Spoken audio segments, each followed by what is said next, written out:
ఎక్కడున్నా నువ్వు సంతోషంగా ఉన్నావా? నీ మనసు సుఖంగా ఉందా? నీ మనసు సుఖంగా లేని నాడు నువ్వు బంగారు పాన్పు మీద పడుకుంటే ఎవడికి కావాలి? నులక మంచం మీద మామిడి చెట్టు కింద వేసుకుని పైన ఉత్తరీయం తీసి దులుపుకునో తలగడ తిండేసు పడుకుని గుర్రు పెట్టి నిద్రపోయావా? వాడు సుఖపడినవాడు. ఎవడికి కావాలి? ఏసీ వేసుకుని పెద్ద బంగారు పాన్పు మీద పడుకుని నిద్ర పట్టక అటు తొల్లి ఇటు తొల్లి తెల్లవారుజాను 4 అయిన తర్వాత కళ్ళు ఎర్రబడి నిద్ర పట్టక సంపాదించిందంతా దొంగ సంపాదన ఏమైపోతుందో అని బెంగ పెట్టుకున్న నీ బ్రతుకు ఒక బ్రతుకు అవుతుందా? ధార్మికంగా బ్రతికి సంతోషంగా పడుకున్నవాడు వాడు ధార్మికుడు. వాడిది జీవనం అంటే. వాడు హాయిగా పడుకుంటాడు, రామనామ సంకీర్తనం చేస్తాడు, పొద్దున్న లేస్తూ భగవంతుడికి నమస్కారం చేసి సుప్రభాతం పాడుకుంటూ మళ్ళీ లేస్తాడు. వాడు సుఖపడినవాడు. ఎవడు ధర్మాన్ని పట్టుకున్నాడో వాడు సుఖపడతాడు. పరాక్రమంతో శత్రువులందరినీ సంహారం చేసి అప్పుడు ఈ రాజ్యాన్ని నేను పొందుతాను అన్నాడు. ఇందులో మీరు కొంచెం ఒక విషయాన్ని జాగ్రత్తగా గమనించాలి. దేనికైనా అంగీకరిస్తారేమో కానీ పాండవులు చేసిన ప్రతిజ్ఞ బొమ్మైపోవడాన్ని వాళ్ళు అంగీకరించారు. భీమసేనుడు 2 ప్రతిజ్ఞలు చేశాడు. ఒకటి, దుశ్శాసనుని యొక్క గుండెలు బద్దలు కొట్టి నెత్తురు తాగుతాను అని ప్రతిజ్ఞ చేశాడు. రెండవది, దుర్యోధనుడి యొక్క తొడలు యుద్ధ భూమిలో విరగ్గొడతాను అని ప్రతిజ్ఞ చేశాడు. అది కూడా దుశ్శాసనుడి రక్తం తాగేటప్పుడు ఎలా తాగుతానన్నాడు? కురువృద్ధులు కురువృద్ధ బాంధవులనేకులు చూచుచుండం అన్నాడు. కురువృద్ధులు కురువృద్ధ బాంధవులు చూస్తుండగా చంపుతానన్నాడు. అలా చంపాలి అంటే దుశ్శాసనుడిని కారణం ఉండాలి. ధార్మికమైన కారణం ఏది అంటే పరాక్రమోపేతమైనటువంటి యుద్ధం జరగాలి. ఆ యుద్ధంలో తాను దుశ్శాసనుణ్ణి దుర్యోధనుణ్ణి మట్టు పెట్టాలి. ఇప్పుడు ఈ ఇచ్చినటువంటి రాజ్యానికి వాళ్ళు మనసు కుదుటపరుచుకుని సంతోషపడిపోయి ఆ రాజ్యం ఏలుకుంటూ కూర్చున్నారనుకోండి, భీమసేనుడి ప్రతిజ్ఞ ఎలా పారుతుంది? 2, భీమసేనుడి మనసులో ఒక చిన్న అలక ఒకటి ఉంది. ఏదో భార్య వరాల వల్ల వచ్చినటువంటి రాజ్యాన్ని మనం పరిపాలిస్తున్నాం తప్ప మన పరాక్రమంతో రాజ్యాన్ని సంపాదించుకున్నామని చెప్పుకోగలిగినటువంటి స్థితి మనకి లేదు అని అలకబూని ఉన్నాడు, కోపంతో ఉన్నాడు. ఇది భీమసేనుడు బయటపడ్డాడు. పరాక్రమమునందు నమ్మకమున్నటువంటి వాళ్ళు, తేజస్సు యందు నమ్మకమున్నటువంటి వాళ్ళు, సుక్షత్రియులైనటువంటి పాండవ సోదరులు మిగిలిన వాళ్ళకి ఇదే బాధ మనసులో లేకుండా ఎలా ఉంటుంది? అది భీమసేనుడికి ఒక్కడికి ఎలా ఉంటుంది? గాంధీవం చేతిలో ఉన్నటువంటి అర్జునుడు అంత విలువిద్య కలిగినటువంటి వాడు, శత్రువీరుల్ని దునుమాడగలిగినటువంటి వాడు, ఇంత పరాక్రమోపేతుడై కూడా అన్నగారి మాటకి కట్టుబడి అన్నగారు తనని పందెం బొడ్డిన కారణం చేత బానిసగా దాసుడిగా అంగీకరింపబడినప్పటికీ కూడా అది ఎంత కపటద్యూతమైనప్పటికీ తర్వాత భార్య వలన రాజ్యమును పొంది దానితో సరిపెట్టుకుని సంతోషంగా జీవితం గడపడం అనేటటువంటి విషయం అర్జునుడికి పొసగదు, నకుల సహదేవులకు పొసగదు. కాబట్టి ఇప్పుడు ఈ రాజ్యం ద్రౌపదీదేవి వరాల వలన వచ్చింది అనేటటువంటి మాట పోవాలి. ఈ మాట పోయి తమ పరాక్రమంతోటే రాజ్యాన్ని సంపాదించుకున్నామనేటటువంటి కీర్తి మళ్ళీ రావాలి. అటువంటి అవకాశం ఎలా వస్తుంది? తమ్ముళ్ల మనసులో ఉన్నటువంటి బాధని గమనించి ఉన్నాడు ధర్మరాజు గారు. కానీ నిన్నను మీకు నేను సంస్కృత భారతంలో వ్యాసహృదయం గురించి చెప్పాను. తనంత తానుగా కయ్యానికి కాలు దువ్వడం, అది ఈశ్వరానుగ్రహంతో అలా కలిసి రావాలంతే. కాబట్టి ధర్మరాజు గారు ఎదురు చూస్తున్నాడు.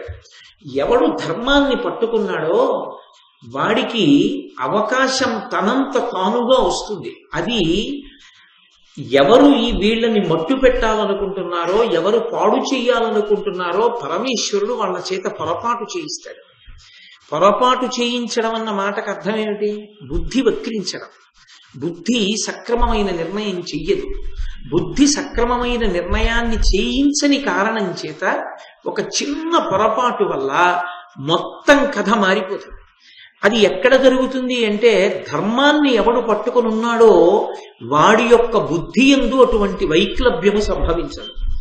ఎవడు ధర్మాన్ని విడిచిపెట్టేశాడో, అధర్మాన్ని పట్టుకున్నాడో వాడి బుద్ధిలో మాత్రం అటువంటి తత్తరపాటు కలుగుతుంది.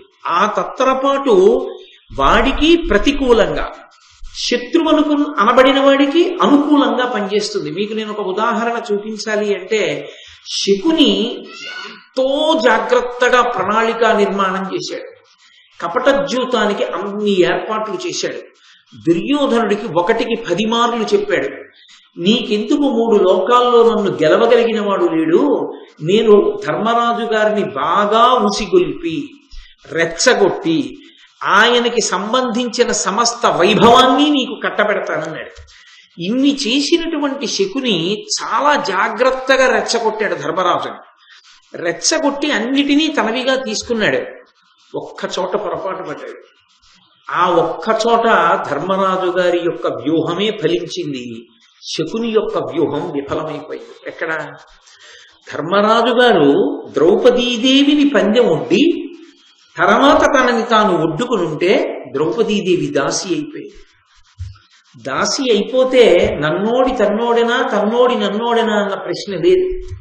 ఆ ప్రశ్న లేకపోతే ద్రౌపదీదేవి గురించి పెద్దలందరూ అంత బాధపడవలసిన అవసరం లేదు. అప్పుడు దీనికి అంతటికీ కారణం ధర్మరాజు అయి ఉండేవాడు.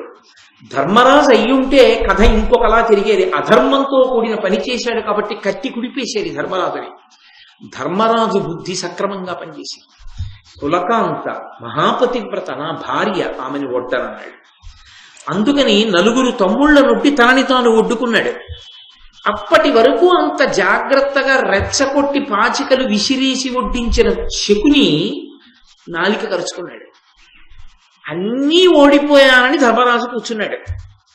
అప్పుడు గుర్తొచ్చింది శకునికి, అరేరే పాంచాల కన్య ద్రౌపదీదేవి నీ భార్య ఉంది కదా ఒడ్డన్నాడు. ఈ మాట ధర్మరాజు తనని తాను ఒడ్డుకునే ముందు నిన్ను నువ్వు ఒడ్డుకోవడం ఎందుకయా, ఇంకా నీకు ఐశ్వర్యం ఉందిగా, ద్రౌపదీదేవి నొడ్డు అని ఉంటే, ధర్మరాజు గారు ద్రౌపదీదేవి నొడ్డి ఉంటే అసలు మహాభారతం అంతా తిరగబడిపోయేది. ధర్మరాజు ఒడ్డుతాడా? ఒట్టాడు, ఆగిపోయింది అక్కడ కపట జ్యోతి. అప్పుడు కథ ఎలా ఉండేదో, ఎలా జరిగి ఉండేదో, అప్పటికి తనని తాను ఒడ్డలేదు, ద్రౌపదీదేవి నొడ్డాడు. కాబట్టి ఏమై ఉండేది భారతం మన ఊహకు అందదు. అందుకే శకుని పొరపాటు పడ్డాడు. ద్రౌపదీదేవిని ముందు ఒడ్డు అనలేదు. ధర్మరాజు తనని తాను ఒడ్డితే సంతోషపడిపోయి గెలిచేశానన్నాడు. అన్న తర్వాత 4 కరుచుకున్నాడు. ద్రౌపదీదేవి మిగిలిపోయింది. ఇప్పుడు ప్రమాదం వచ్చింది. ఎలా అని, ఉంది కదా నీ భార్య, నీ ధనమేగా ఒడ్డన్నాడు. ఇప్పుడు ధర్మరాజు ఓడిపోయిన తరువాత దాసుడు కనుక యజమాని మాట కొడ్డాడు తప్ప తనంత తాను ఒడ్డలేదు. తన్నోడి నన్నోడేనా, నన్నోడి తన్నోడేనా అని ద్రౌపదీదేవి అడిగింది కాబట్టి సభ చెప్పవలసి వచ్చింది. అధర్మ విజిత అయి కూర్చుంది. దానితో ఉపద్రవం అంతా కౌరవుల వైపుకి వెళ్ళింది. గెలిచిన వాళ్ళు కౌరవులా పాండవులా? అప్పుడు ఎక్కడ బుద్ధి సక్రమంగా పని చెయ్యకూడదో ఆ చిన్న విషయంలో పొరపాటు చేయిస్తాడంతే పరమాత్మ. అది ధర్మాన్ని నమ్ముకుని ఉండడం వెనక జయం కలుగుతుంది అన్న మాటకు అర్థం. అది ధర్మాన్ని నమ్మి ఉంటే జయం ఎందుకు కలుగుతుంది అంటే, ఆ ధర్మమే నిన్ను రక్షించవలసినటువంటి కవచంగా పరమాత్మ మారుస్తూ ఉంటాడు దాన్ని. నీకు ఎప్పుడెప్పుడు ప్రమాదము సంభవించబోతోందో అప్పుడప్పుడు నిన్ను ప్రమాదము నుంచి గట్టెక్కించడానికి వీలైన నిర్ణయం నీ బుద్ధి చేత చేయిస్తాడు. నిన్ను ప్రమాదమునందు తొయ్యాలనుకున్న వాళ్ళ యొక్క బుద్ధి యందు వైక్లభ్యము కల్పించి వాళ్ళు ప్రమాదంలోకి వెళ్ళిపోయేటట్టుగా చేస్తాడు. అందుకే ధర్మరాజు గారు ధర్మాన్ని నమ్ముకున్నాడు. ఇది ఎవరు కోరుకున్నాడు? అది ధర్మరాజు గారి స్వభావం అయి ఉండొచ్చు. వెనక వాయుపుత్రుడు భీముడై ఉండొచ్చు, ఇంద్రపుత్రుడు అర్జునుడై ఉండొచ్చు, అశ్వనీ దేవతల యొక్క అంశ నకుల సహదేవులై ఉండొచ్చు. ఎంత పరాక్రమం ఉన్న వాళ్ళైనా ధర్మము చేత రక్షింపబడి ఉండకపోతే ఆ పరాక్రమములు పనికొచ్చేవి కావు, అవి దుర్వినియోగం అయిపోతాయి. అందుకే పాండురాజు దూరదృష్టితో నా పెద్ద కొడుకు ధర్మాత్ముడు కావాలి, వాడి ఛత్రఛాయలలో మిగిలిన 4 సోదరులు బతకాలన్నాడు. మొదటివాడు యమధర్మరాజు గారి యొక్క అంశలో ధర్మాన్ని నమ్ముకున్నవాడు పుట్టాలన్నాడు. అందుకే ఈ దేశానికి మనం అనుసరించే విశ్వాసానికి పేరు సనాతన ధర్మం, ధర్మ చక్రం. ధర్మో రక్షతి రక్షిత. సమస్త వాంగ్మయము యొక్క సారము 2 అక్షరములు, ధర్మం అంతే. ఆ ధర్మము మీద అనురక్తి కల్పించడం కోసమే మహాభారత ప్రవచనం, శ్రీరామాయణ ప్రవచనం, భాగవత ప్రవచనం. ఏ ప్రవచనం చేసినా, ఏ పవిత్ర గ్రంథం చదువుకున్నా, ఏ పెద్దలను ఆశ్రయించినా తనంత తానుగా జీవితంలో అనుష్ఠించవలసినదంటూ ఏదైనా ఉంటే మనుష్య ప్రాణికి ధర్మం ఒక్కటే. ఎందుచేత మీరు బాగా ఆలోచించండి. ఈ మాట నేను చెప్పడం కాదు, వేదానికంతటికీ భాష్యం చేసినటువంటి మహాపురుషులు అపర శంకరావతారులైనటువంటి విద్యారణ్య స్వామి వారు ఒక చోట వ్యాఖ్యానం చేస్తూ అంటారు, పురుషార్థము అన్నమాట ఎవరికి అన్వయం అవుతుంది? సమస్త పిపీలికాది ప్రపంచమునందు ఏ ప్రాణికి పురుషార్థం అన్నది లేదు. చతుర్విధ పురుషార్థములన్నది ఎవరికి చెప్తారు? ఒక్క మనుష్య ప్రాణికి. ధర్మ అర్థ కామ మోక్ష చతుర్విధ పురుషార్థ ఫల సిద్ధ్యర్థం అంటాం. ఎక్కడ సంకల్పం చెప్పినా ఈ నాలుగే. ఇందులో మొట్టమొదటిది ధర్మం, మిగిలినవి అర్థకామాలు. అర్థకామాలు ధర్మంతో ముడిపడిపోతే వచ్చేది మోక్షం. కాబట్టి చతుర్విధ పురుషార్థములు ఎవరికి అంటే మనుష్యునకు. ఆ మనుష్యునికి ముందు అన్నిటికన్నా ప్రధానమైనది ఏది అంటే ధర్మం. ఆ ధర్మమును పట్టుకుంటే పరమేశ్వరుడి యొక్క అనుగ్రహము నీకు ఎలా సంప్రాప్తిస్తుందో, నువ్వు పట్టుకున్న ధర్మాన్నే ఈశ్వరుడు నీకు రక్షణ కవచంగా ఎలా మారుస్తాడో చెప్పేటటువంటి ప్రక్రియయే సమస్త వాంగ్మయము. అందుకే మహాభారతం చదువుకోవడం, మహాభారతం వినడము అంటే దాని వెనక ధర్మ సూక్ష్మాన్ని పరిశీలనం చెయ్యాలి. అందుచేత కథ ఇంత గొప్పగా మారిపోవడానికి ఇన్ని గెలిచాననుకున్నాడు శకుని. పావుగంటలో సార్వభౌముడైనటువంటి ధర్మరాజు గారు తమ్ముళ్లతో కలిసి దాసులైపోయారు. మళ్ళీ ఇంకొక పావుగంటలో మళ్ళీ తన రాజ్యం తనకు వచ్చేసింది. ఎందువల్ల? కేవలం శకుని చేసిన తప్పు వల్ల, దుర్యోధనుడు చేసిన తప్పు వల్ల, కర్ణుడు చేసిన తప్పు వల్ల, దుశ్శాసనుడు చేసిన తప్పు వల్ల, పాండవుల ఓర్పు వల్ల, ద్రౌపదీదేవి యొక్క పతివ్రత ధర్మం వల్ల. ధర్మం నెగ్గిందా? అధర్మం నెగ్గిందా? ధర్మం వెంటనే నెగ్గుతుందంతే. ధర్మం అనేటటువంటిది చేతికి రాసుకున్నటువంటి నూనె లాంటిది. అది చేతికి ఉండగా పనస పండు కొట్టినా చేతికి అంటుకోదు. ఆ ధర్మం పట్టుకున్నంతసేపు అది నిన్ను నిరంతరం రక్షణ చేస్తూనే ఉంటుంది. పరమేశ్వరుడు రక్షణ ఇచ్చేటప్పుడు చూసేది ఏది అంటే వాడు ధర్మాత్ముడా, ధర్మాన్ని పట్టుకుని ఉన్నాడా, ధర్మాన్ని పట్టుకుని ఉన్నాడు, ఆ ధర్మాన్నే నీకు రక్షణగా మారుస్తాడు ఈశ్వరుడు. ద్రౌపదీదేవికి అనంతమైన వస్త్ర సంపద వచ్చింది అంటే ఆయన ఎక్కడి నుంచో చీరలు కొని పంపించలేదు, ఆమె ధర్మాన్ని చీరలుగా మార్చాడు.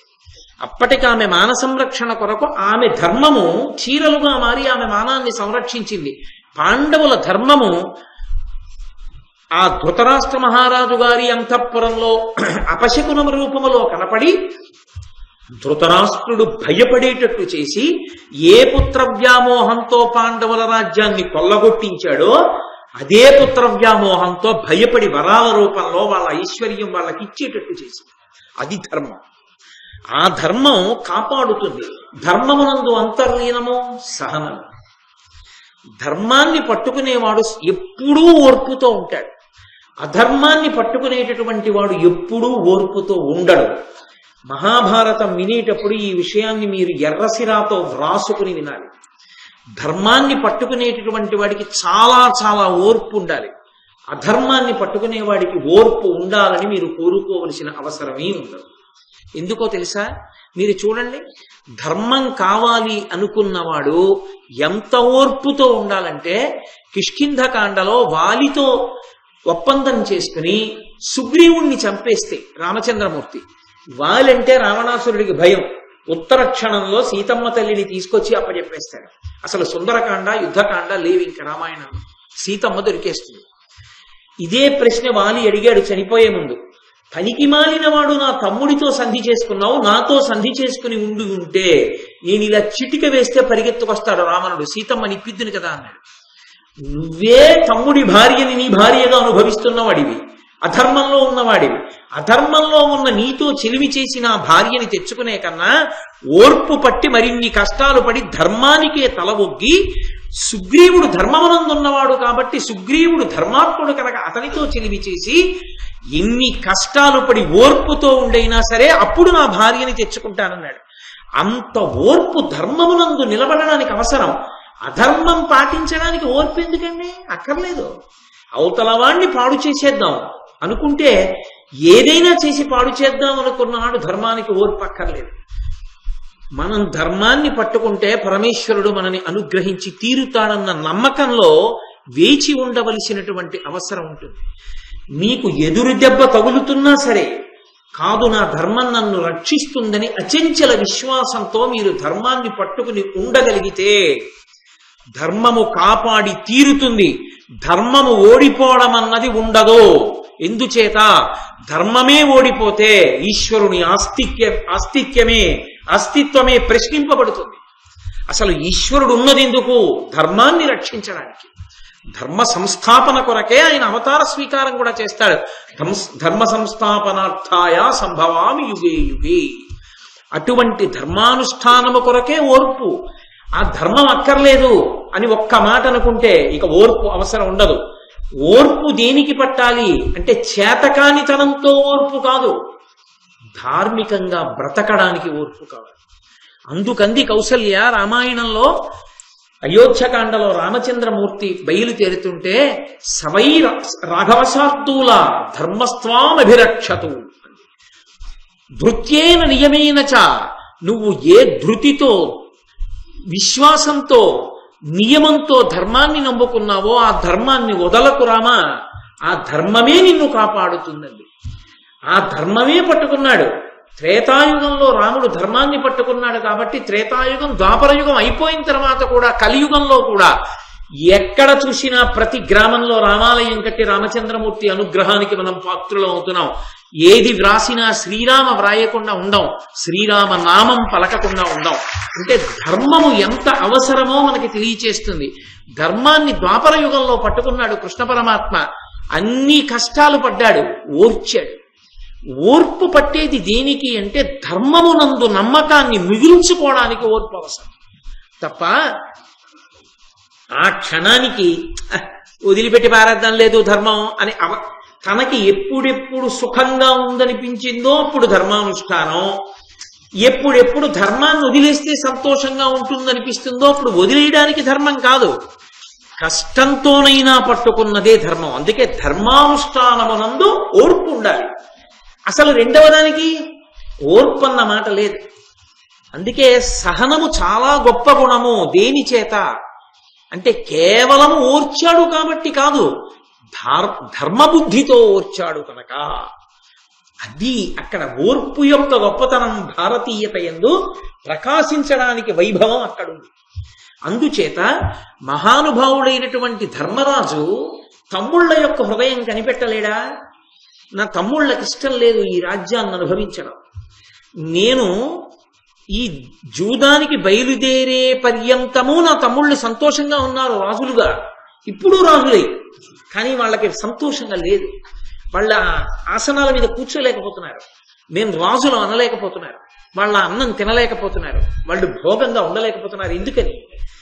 ఇంత క్షాత్రం ఉండి భార్య వరాలడిగితే వచ్చిన రాజ్యానికి ప్రభువులం తప్ప మా క్షాత్రంతో వచ్చిన రాజ్యం కాదని సతమతం అయిపోతున్నాడు. కాబట్టి ఇప్పుడు ధర్మరాజు ఏం చేయొచ్చు? మళ్ళీ ధృతరాష్ట్రుడి దగ్గరికి వెళ్ళి నువ్వు ఇచ్చిన రాజ్యం మాకు అక్కర్లేదు, నువ్వే తీసుకో, మేమిప్పుడు మీతో యుద్ధం చేసి రమ్మను దుర్యోధనుడిని, మేము యుద్ధం చేసి మిమ్మల్ని నిహతుల్ని చేసి సామ్రాజ్యం పుచ్చుకుంటాం అనొచ్చు. అలా తొందరపడితే ఇంకా ధర్మం ఎక్కడుంది? నిన్న పెద్దనాన్నగారి మాట మన నుంచి పుచ్చుకున్నావా? ఇవాళ తమ్ముళ్ళకి ఇష్టం లేదు కాబట్టి పెద్దనాన్నగారు కాదా? ఇవాళ తిరగబడి చంపేస్తానంటావా? ఇంకేం ధర్మం? ఎవరికి ఆదర్శం? ఎలా నిలబడుతుంది భారతం? దేని కొరకు ప్రవచనం చేస్తారు? ఎందుకు మహాభారతం పుస్తకం కొరకు ఇంట్లో పెట్టుకుని పువ్వు పెడతారు? దేనికి నీరాజనం ఇస్తారు? ఎందుకు తల మీద పెట్టుకుంటారు? తల మీద ఎందుకు పెట్టుకున్నారంటే పెద్దనాన్నగారి మాటని గౌరవించడం ధర్మం. పెద్దనాన్నగారు గౌరవించి వరాలు ఇచ్చాడు. పెద్దనాన్నగారి తప్పుని ధర్మరాజు ఎంచకూడదా? ఎంచవచ్చు, కానీ తండ్రి కన్నా పెద్దవాడు. ఆయన తప్పు చేశాడేమో కొడుకుల పట్ల, ఆయన ధర్మం తప్పాడేమో. పెద్దనాన్నని తప్పు పడితే తాను ధర్మం తప్పినట్టు. అందుకే తన ధర్మము తాను తప్పడు. ధర్మము అవతల వారిని బట్టి నీ ధర్మం ఉండదు, నిన్ను బట్టి నీ ధర్మం. నేనన్న మాట మీరు బాగా పట్టుకున్నారో లేదో? అవతల వారిని బట్టి మీ ధర్మం ఉండదు, మిమ్మల్ని బట్టి మీ ధర్మం ఉంటుంది. నేను మీకు ఒక ఉదాహరణ చెప్పాలి అంటే, మా నాన్నగారు నన్ను చూసినప్పుడల్లా ఛీ పనికి మాలినవాడ, సాయంకాలం అయ్యేటప్పటికీ మహాభారతం అంటావు, రామాయణం అంటావు, సంధ్యావందనం అంటావు, పోతావు పంచి కట్టుకుని 2 గంటల సేపు ఉపన్యాసం చెప్తావు, ఓ రూపాయి ఆర్జించవు దాని మీద, ఓ పావలాకాసు పట్టుకో, ఎందుకులే చెడబుట్టావు, ఒక్క పావలా సంపాదించావు. ఎంత డబ్బు సంపాదించచ్చురా, ఇప్పటికి ఎన్ని ఇళ్ళు కట్టచ్చురా, ఎందుకంటే నీ పనికి మాలిన జీవితం అని తిట్టారు అనుకోండి. నాన్నగారండి ఆశీర్వచనం, మహదాశీర్వచనం నాన్నగారండి. ఈ ఆశీర్వచనం నాతో రామాయణం చెప్పిస్తోందండి అని నేను నమస్కారం చేసి వెళ్ళిపోయాను అనుకోండి, నేను ధర్మమునందున్నట్టు. నా తండ్రి యుక్తమైన అయుక్తమైన నన్ను తిట్టే అధికారం మా నాన్నగారికి. ఆయన తిట్టారు కాబట్టి నేను ఆయనకి నమస్కారం పెట్టనడం నాకు ధర్మం కాదు. తండ్రి కాబట్టి గౌరవించడం ఒక్కటే నా ధర్మం. ఆయన తిట్టారు కాబట్టి ఆయన్ని విమర్శించే హక్కు నాకు లేదు, అది నా ధర్మం. అవతల వారిని బట్టి నా ధర్మమా, నన్ను బట్టి నా ధర్మమా? నన్ను బట్టి నా ధర్మం. నేను కొడుకుని అంతే. నా తండ్రి నన్ను ఎలా నిందించే సందర్భం నాకు జీవితంలో ఏర్పడలేదు. ఏదో అన్నాలని అన్నాను కానీ మహానుభావుడు ఆయన, మహాపండితుడు. నా 4వ ఏటనే ఆయన శరీరాన్ని విడిచిపెట్టేశారు. ఆయన్ని నింద చేస్తే నాకు మహాపాపం సంక్రమిస్తుంది.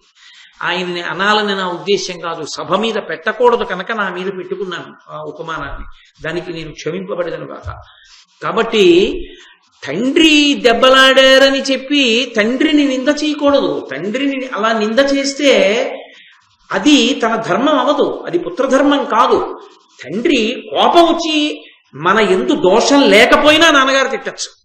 తిట్టినా నాన్నగారండి నమస్కారం, నాన్నగారండి నా తప్పు ఉంటే తప్పకుండా దిద్దుకుంటాను లేదు నాన్నగారండి అని ఊరుకోవాలి. ఏ తప్పు చేశారని మీరు తిడుతున్నారు, మీకు బుద్ధి లేదు నాన్నగారండి అనే అధికారం నాకు లేదు. ధర్మం అవతల వారిని బట్టి ఉండదు, ధర్మం నన్ను బట్టి ఉంటుంది. అందుకే ధర్మాన్ని అర్థం చేసుకోవడం చాలా కష్టం. అది భీష్ముడు అన్నది. ధర్మం అర్థం అవ్వడమే కష్టమైతే ధర్మ సూక్ష్మం అర్థం అవడం మరీ కష్టం.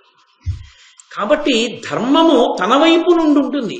పెద్దనాన్నగారు వరాలు ఇస్తానని, పెద్దనాన్నగారు విరై రాజ్యాలు తీసుకుపోండిరా, మీ రాజ్యం మీరు ఏలుకోండిరా అంటే అత్తేరి వీల్లేరు పెద్దనాన్నగారు, మేము యుద్ధమే చేస్తామండి అనడానికి కొడుకుగా అధికారం లేదు. అది ధర్మం కాదు. అది ధర్మమూర్తి అంటే ధర్మరాజు. బిచ్చం వేశాడు కదా అని ఎత్తుకుపోదామని ఎత్తుకుపోయిన వాడు కాదు. పోగొట్టుకున్న ధర్మానికి పోగొట్టుకున్నాడు, పుచ్చుకున్న ధర్మానికి పుచ్చుకున్నాడు. ధర్మం కోసం బతికాడు తప్ప ధర్మం వినా ఇంకొకటి ఆయన జీవితంలో కోరుకోలా. అందుకే మహితాత్ముడయ్యాడు. ఆనాటికి ఈనాటికి ఏనాటికి ఆయన పేరు చెప్పుకుని మనం ధర్మమునందు అనురక్తిని పొందుతాం. కాబట్టి అటువంటి ధర్మరాజుకి మనక్లేశాన్ని పరమేశ్వరుడు ఎందుకు మిగులుస్తాడు? మిగల్చడు. ఆయనకి మనక్లేశం లేని రీతిలో రాజ్యాన్ని అనుభవించే అవకాశాన్ని ఈశ్వరుడే కల్పిస్తాడు. కాబట్టి ధర్మరాజు గారు తమ్ముళ్ళ మనక్లేశాన్ని గమనించాడు. తను పరిష్కరించగలడా దాన్ని? సంస్కృత భారతాన్ని బట్టి ఒడంబడి ఉంటానన్నాడు తప్ప ఎవరిని ఏమీ అనడం. కాబట్టి ఇప్పుడు ఇంతటి ధర్మాత్ముడికి మనక్లేశం కల్పించకుండా చూడవలసిన కర్తవ్యం ఎవరిది? పరమేశ్వరుడిది. పరమేశ్వరుడు ఏం చెయ్యాలి? ధర్మరాజు గారి ధర్మాన్ని అడ్డుపెట్టి యుద్ధానికి కారణం ధర్మరాజు గారి వల్ల కాకుండా వైరిపక్షం నుంచి కల్పించాలి. అపకీర్తి వాళ్ళది కావాలి, కాలు దువ్విన వాళ్ళు కావాలి, అధర్మం వాళ్ళది కావాలి, ధర్మము సహనము ఈయనది కావాలి, రాజ్యము క్షాత్రబద్ధంగా ఈయన సంపాదించుకోవాలి. దానికి తగినట్టు ఏర్పాటు ఎట్నుంచి రావాలి? ఈశ్వరానుగ్రహంగా రావాలి. ఎలా రావాలి? ఈయన ధర్మమే అదిగా మారాలి. అందుకని వేచి ఉన్నాడు. అందుకని తాను తొందరపడడు. అది మహాభారతం నుండి మనం నేర్చుకోవలసిన సారాంశము అన్నదాని వెనక హృదయం అది. మహాపతివ్రత అయినటువంటి ద్రౌపదీదేవి ఒక్క మాట మాట్లాడితే నిలువున కాలిపోతారు దుర్యోధనాదులు. ఆమె మాట్లాడలేదా? కాల్చేయలేదా? కాల్చగలదు, చంపేయగలదు తన పాతివ్రత్యంతో. ఎందుకు మరి చంపలేదు?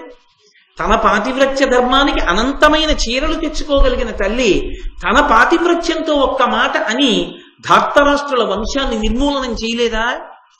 చెయ్యలేదు. ఎందుకు చెయ్యలేదో తెలుసా? తాను తన భర్తల చేత రక్షింపబడాలి. భర్తలు చేతకాని వాళ్ళై జూదంలో తమని తాము కోల్పోతే తనని తాను రక్షించుకుని వాళ్ళ శత్రువుల్ని తాను దునుమాడిందన్న కీర్తి తనకు అక్కర్లేదు. తన భర్తలు విజయం సాధించి తనని గౌరవించాలి, వారి భార్యగా గౌరవింపబడాలి తప్ప తనంత తానుగా శత్రువుల్ని దునుమాడకూడదు. అందుకే ఆమె ధర్మం ఆవిడ. ధర్మమే ప్రాతిపదిక. ధర్మం ఎక్కడుందో అక్కడ కృష్ణుడు ఉంటాడు, ఎక్కడ కృష్ణుడు ఉన్నాడో అక్కడ విజయం ఉంది. కాబట్టి ఆయన ఎదురు చూస్తున్నాడు. ఈలోగా అసూయ కలిగినటువంటి వాడు తొందరగా విడిచిపెట్టేసేది ఏది అంటే ధర్మాన్ని. ధర్మాన్ని విడిచిపెట్టేయడానికి అత్యంత సులభ మార్గం ఏమి అంటే అసూయ. అసూయ అనేటటువంటిది ఎంత ప్రమాదకరమైన పనైనా చేయించేస్తుంది. ఇప్పుడు నాకు లేదండి అన్నారనుకోండి, నన్ను ఉన్నవాడిగా ఎలాగో అలా చేయొచ్చు. వాడికి ఉండకూడదండి అన్నారనుకోండి, ప్రమాదం వస్తుంది. నా దగ్గర 100 రూపాయలు ఉంటే బాగుండేదండి, నా దగ్గర లేవు 100 రూపాయలు అంటే మీరు 100 రూపాయలు లేవని బెంగ పెట్టుకోకండి, ఇదిగో ఇది ఉంచుకోండి అని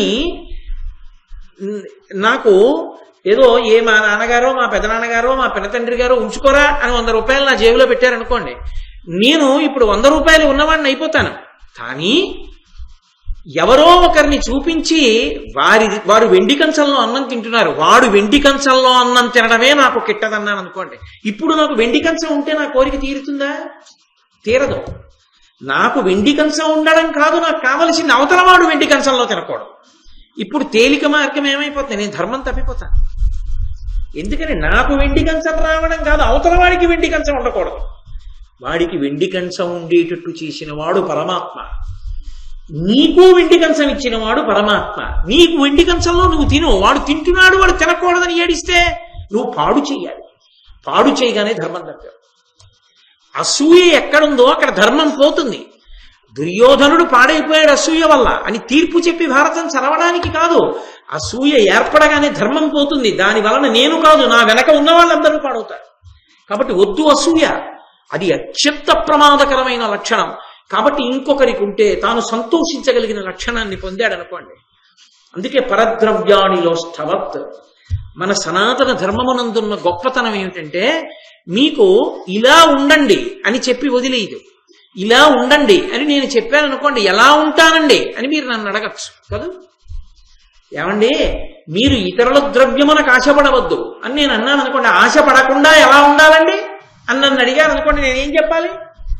జవాబు చెప్తుంది పరద్రవ్యాణి లోష్టవత్. నువ్వు అలా వెళ్ళిపోతున్నప్పుడు బోల్డ్ అన్ని గులకరాళ్ళు కనపడతాయి, అన్నీ ఏరి సంచిలోనో జేబులోనో వేసుకుంటున్నావా? గులకరాళ్ళు నీకెందుకు? ఇంకొకటి సొమ్ము గులకరాయది.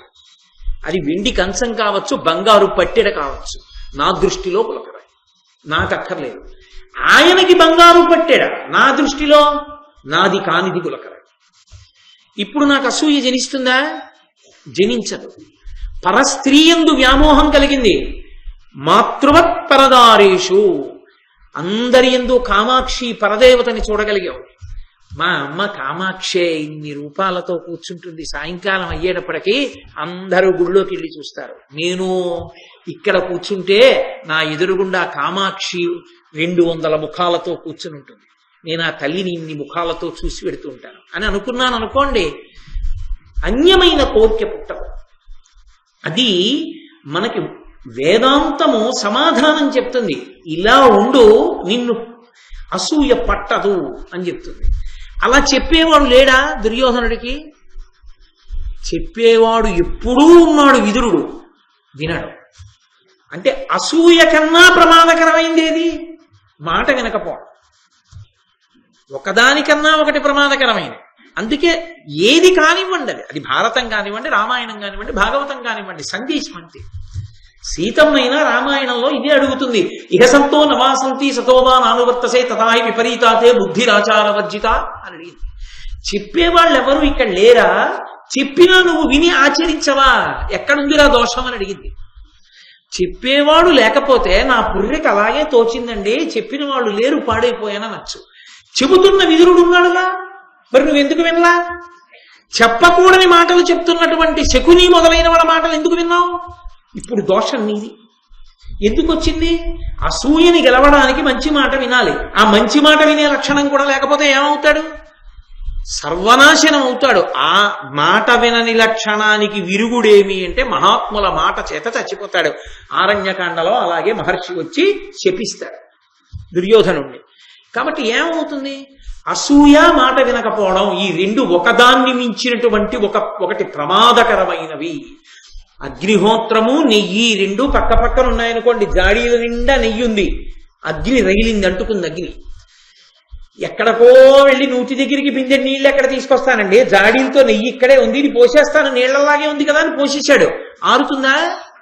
నెయ్యి పోసిన కొద్దీ అగ్ని రగిలినట్టు మాట వినడం అన్నది రానంత కొద్దీ అసూయ ప్రబలుతూనే ఉంటుంది. అసూయ ధర్మాన్ని విడిచిపెట్టడానికి కారణమవుతుంది. ధర్మాన్ని విడిచిపెట్టడం పరమేశ్వరానుగ్రహానికి దూరం అవడానికి కారణమవుతుంది. పరమేశ్వరానుగ్రహానికి దూరం అవడం పొరపాటు నిర్ణయాలు చేసుకోవడానికి కారణమవుతుంది. పొరపాటు నిర్ణయాలు పతనం అయిపోవడానికి కారణమవుతాయి. కాబట్టి ఇప్పుడు ప్రచోదనమంతా బుద్ధి ప్రచోదనం మంచిగా ఎటుంది? ధర్మజుడి వైపు ఉంది. ఎందుకని? ధర్మం పట్టుకున్నాడు. బుద్ధి ప్రచోదనంలో దోషమంతా ఎటొస్తోంది? దుర్యోధనుడి వైపుకి వస్తోంది. ఎందుకు వస్తోంది? ధర్మం వదిలిపెట్టేస్తున్నాడు. కాబట్టి ఇప్పుడు ఈయన ఎలా మళ్ళీ మనకి క్షాత్రధర్మంతో రాజ్యం ఎలా వస్తుంది అని ధర్మరాజు గారు ఆలోచిస్తుంటే దుర్యోధనుడు అక్కడ బయలుదేరాడు. బయలుదేరి ఆయన అన్నాడు, ధృతరాష్ట్రుడి దగ్గరికి వెళ్ళాడు. వెళ్ళి, నాన్న ఎంత పని చేశావు, నన్ను సంప్రదించలేదు, ఇంత కష్టపడి కపటజ్యూతం ఆడాం, పాండవుల రాజ్యం అంతా సంగ్రహించాం, నువ్వు దేన్ని వదిలిపెట్టేశావో తెలుసా నాన్న? ఒక్క దెబ్బ కొట్టి వదిలిపెట్టేసిన త్రాచుపాములా ఉన్నారు నాన్న ఇవాళ పాండవులు. అది త్రాచుపామని తెలుసు, అది అలా వెడుతోంది, నువ్వు ఏమనకుండా ఊరుకున్నావు, గొడవలేదు. అది నిన్ను ఏమైనా చేస్తుందో చేయదో, పోతుందో వస్తుందో పరమేశ్వరుడికి తెలియాలి. కానీ నువ్వు ప్రయత్నపూర్వకంగా వెళ్ళి దాన్ని కొట్టగలను కదా అనుకుని నడుం మీదో దెబ్బ కొట్టావు, అది జర పాపుతో ఎటు వెళ్ళిపోయింది, కనపడలేదు. ఇప్పుడు పామా భయంగా ఉండేది నువ్వా? పగయగలిగేదేవి పామున్న ఇంటిలో ఉన్న ఎట్లా కాక ఎట్టులుండు అంటాడు ఎదురు మహాభారతంలో మహానుభావుడు. ఒకసారి పాముని కొట్టి వదిలిన తరువాత అది ఊరుకుంటుంది, అది పగపట్టి తీరుతుంది. ఎప్పుడు ఎటు నుంచి వస్తుందో ఎవరికి తెలుసు. నాన్న కపటజ్యూతంలో మేము గెలిచి ద్రౌపదీదేవికంత పరాభవం చేసిన తరువాత వాళ్ళని వదిలేశాం. ఇప్పుడు వాళ్ళు ఊరుకుంటారా నాన్న? వాళ్ళు ఖచ్చితంగా యుద్ధానికి కాలు దువ్వుతారు. వాళ్ళు యుద్ధానికి కాలు దువ్వితే ఒరే నువ్వు వెళ్ళి కదరా అంటావేమో, మా వల్ల అవుతుంది అనుకుంటున్నావా? ఇది దుర్యోధనుడికి ధృతరాష్ట్రుడికి తేడా. వాడి కడుపులో ఉన్న బాధ, వాడికున్న కాపట్యం, వాడికున్న దుర్గుణం, వాడికున్న అసూయ వాడు చెప్పేసుకుంటాడు. కానీ కొడుక్కి ఉపకారం చెయ్యాలనుకున్నటువంటి ధృతరాష్ట్రుడు చాలా మంచివాడిలా నటిస్తాడు. అంటే ఇప్పుడు దుర్యోధనుడి కన్నా ధృతరాష్ట్రుడికి ఎక్కువగా ఉన్న ఒక గుణం ఏమిటో తెలుసా? దుర్గుణం దంభం. దాన్ని వేదాంత శాస్త్రమునందు దంభము అంటారు. దంభము అంటే పైకి ఒకలా ఉంటాడు, లోపల ఒకలా ఉంటాడు. ఎలా ఉన్నవాడు అలా ఉన్నాడు అనుకోండి, కొంతలో కొంతవరకు పసిగట్టేయచ్చు.